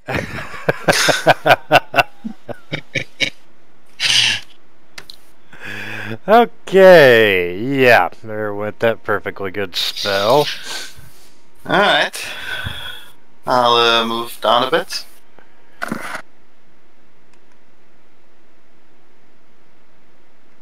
And I'll swing with my staff. Which hits. Swing again.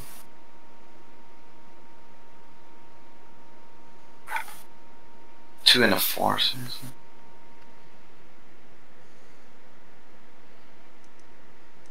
Well, I'll use Flurry of Blows and punch it twice.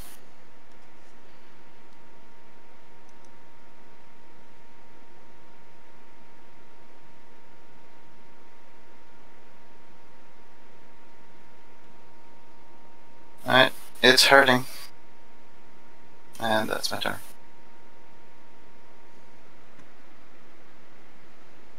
Alright.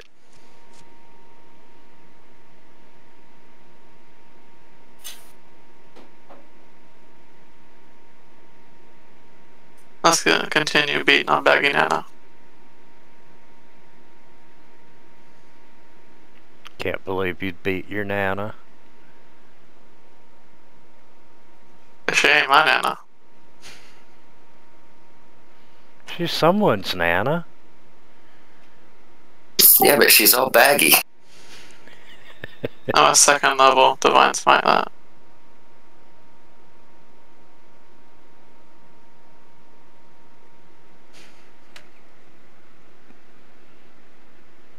Somewhere grandchildren are crying.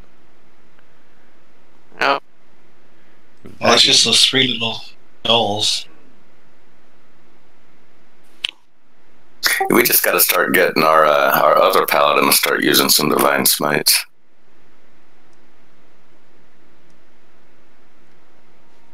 I'm trying to conserve. Sir, you have plenty of spell slots. What do you mean? And our bard's probably just about almost out of spell slots. So. Oh no, the bard's doing good. He's fresh. Oh no, yeah. Excuse me, it's the sorcerer that's counterspelling, isn't it? No, I was doing counterspelling. That's just 2 3rd level slots. But Oh, that's nothing. we got lots of spell slots at 11th level. And I'll swing at Peggy Deadbells. Or not. That's cool. Well, you swung at her, you just didn't necessarily hit. Yeah. Alright, so Lockheed is going to settle on Helm, and I'm going to use a 4th level Cure Wounds on him this time. If Lockheed is on Helm, he's within the silent sphere. Yeah, but I'm casting the spell. I'm just channeling it through my familiar. Okay. Wow, that was obscene. Actually, you know what? I think I have something that lets me re-roll. Hold on. On healing, I have empowered healing. So, yep, I can spend. Oh, actually, no. It's only within 5 feet of me, not my familiar. That sucks. All right, and then as a bonus action, I am going to target Peggy Deadballs. And I will blast her with Sacred Flame, which is a cantrip. I'll have to quicken it to do it. Not a problem. And that's... Isn't that 2 spells? Yeah, one of them. Has a cantrip. Yep. Oh, yeah. The Sacred Flame is a Sacred Flame. cantrip. So, has to make a save. And failed.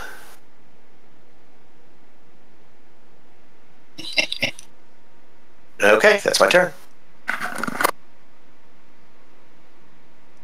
Alright, Pavo. You're able to see and you're standing upright.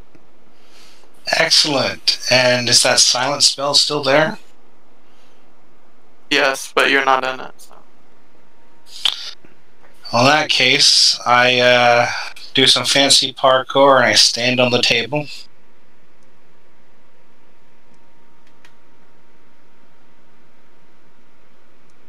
Do I need to take an action or a bonus action to dismiss and end the silent spell? Otherwise, I'll just end it on my turn. You can just stop concentrating at any time. So I stop concentrating on it.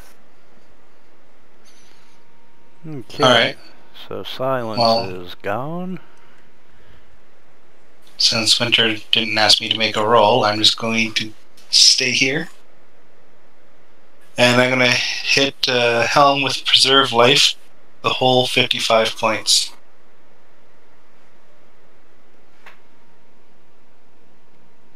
It only goes to half, yeah. Yep, you're now at half health. And that's my turn.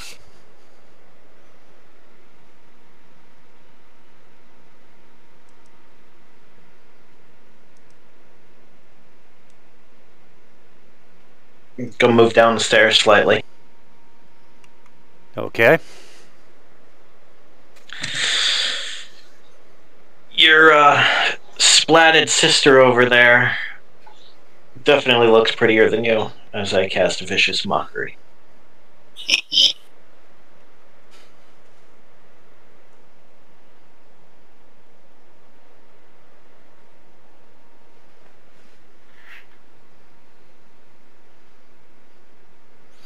I was really hoping she was going to save just so she could say, yeah, but still prettier than you.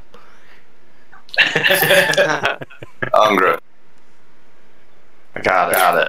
Remember, bud, if you miss, roll a d10 right after. It'll be added to your attack bonus. You have a Bardic Inspiration, but you have to physically use it. Okay. Wait, didn't she fail the Vicious Mockery? She did. She took damage. Yeah, she fell. Doesn't she have to use her reaction to run away? That would be Discordant Whispers. Dissonant Whispers. Oh, She okay. succeeded last time. Yeah, she basically, as Vicious Mockery got her so mad, she attacks at disadvantage. Or we attack her at advantage, excuse me. No, her next attack is disadvantage. Yeah, she's at advantage because we're flanking. Well, then why was Azoth rolling at advantage on her? Oh, okay, there's Flanking. yeah, I'm sorry. I keep not recognizing you as a goat.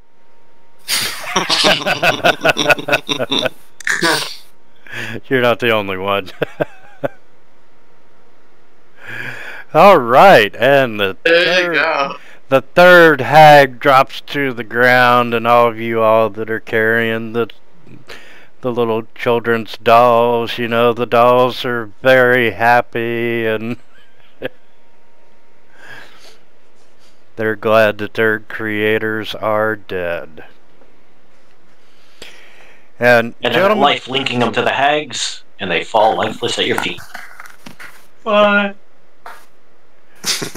I wish. But one more week for the big fight. yeah, there's no way, even if we were to play an hour over, that we could finish this. So, yeah, you've got the big fights left. So, you might want to Can we plan take on.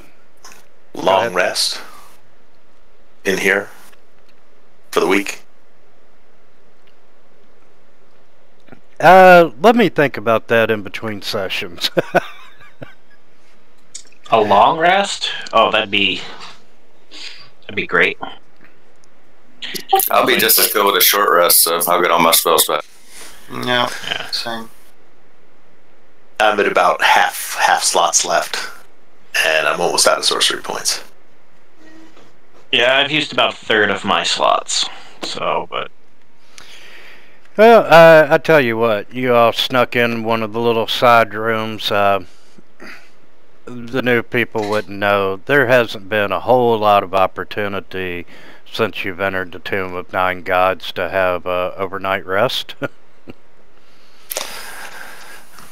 Figured. But I will give it to you just so you're all prepped and ready for the major battles coming up next week. Oh, thank you, benevolent deity. Excellent. And guys, get ready, because they're pretty major. Yeah, well, the Aserarak is the head bad guy from Tomb of Horrors, if I recall correctly, so I imagine he's leveled up over the last 20 years or so. We probably, I'll tell you right now, we probably won't face him, because if we do, we will die. I've seen his stats. Yeah. He is one of the 3 most powerful in 5e. Okay, well then we'll skip him and the Tarask. Yeah, actually, I think he's like a 25 or 27 CR level. He's a 25 CR level. He gets 4 legendary attacks a turn. So basically, the first 4 people that attack him, he gets an action right after. He's a massive spellcaster, a lich to boot, and he's got more magical items than, the whole city of Waterdeep, with all of Xanathar's items included. And I have to say that having played Gallifrey through combat and some complexity, I'm not sure that I'm meant to play a caster.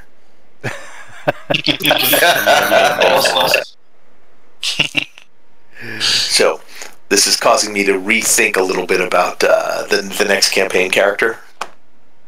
What were you planning on next campaign? Basically, this guy.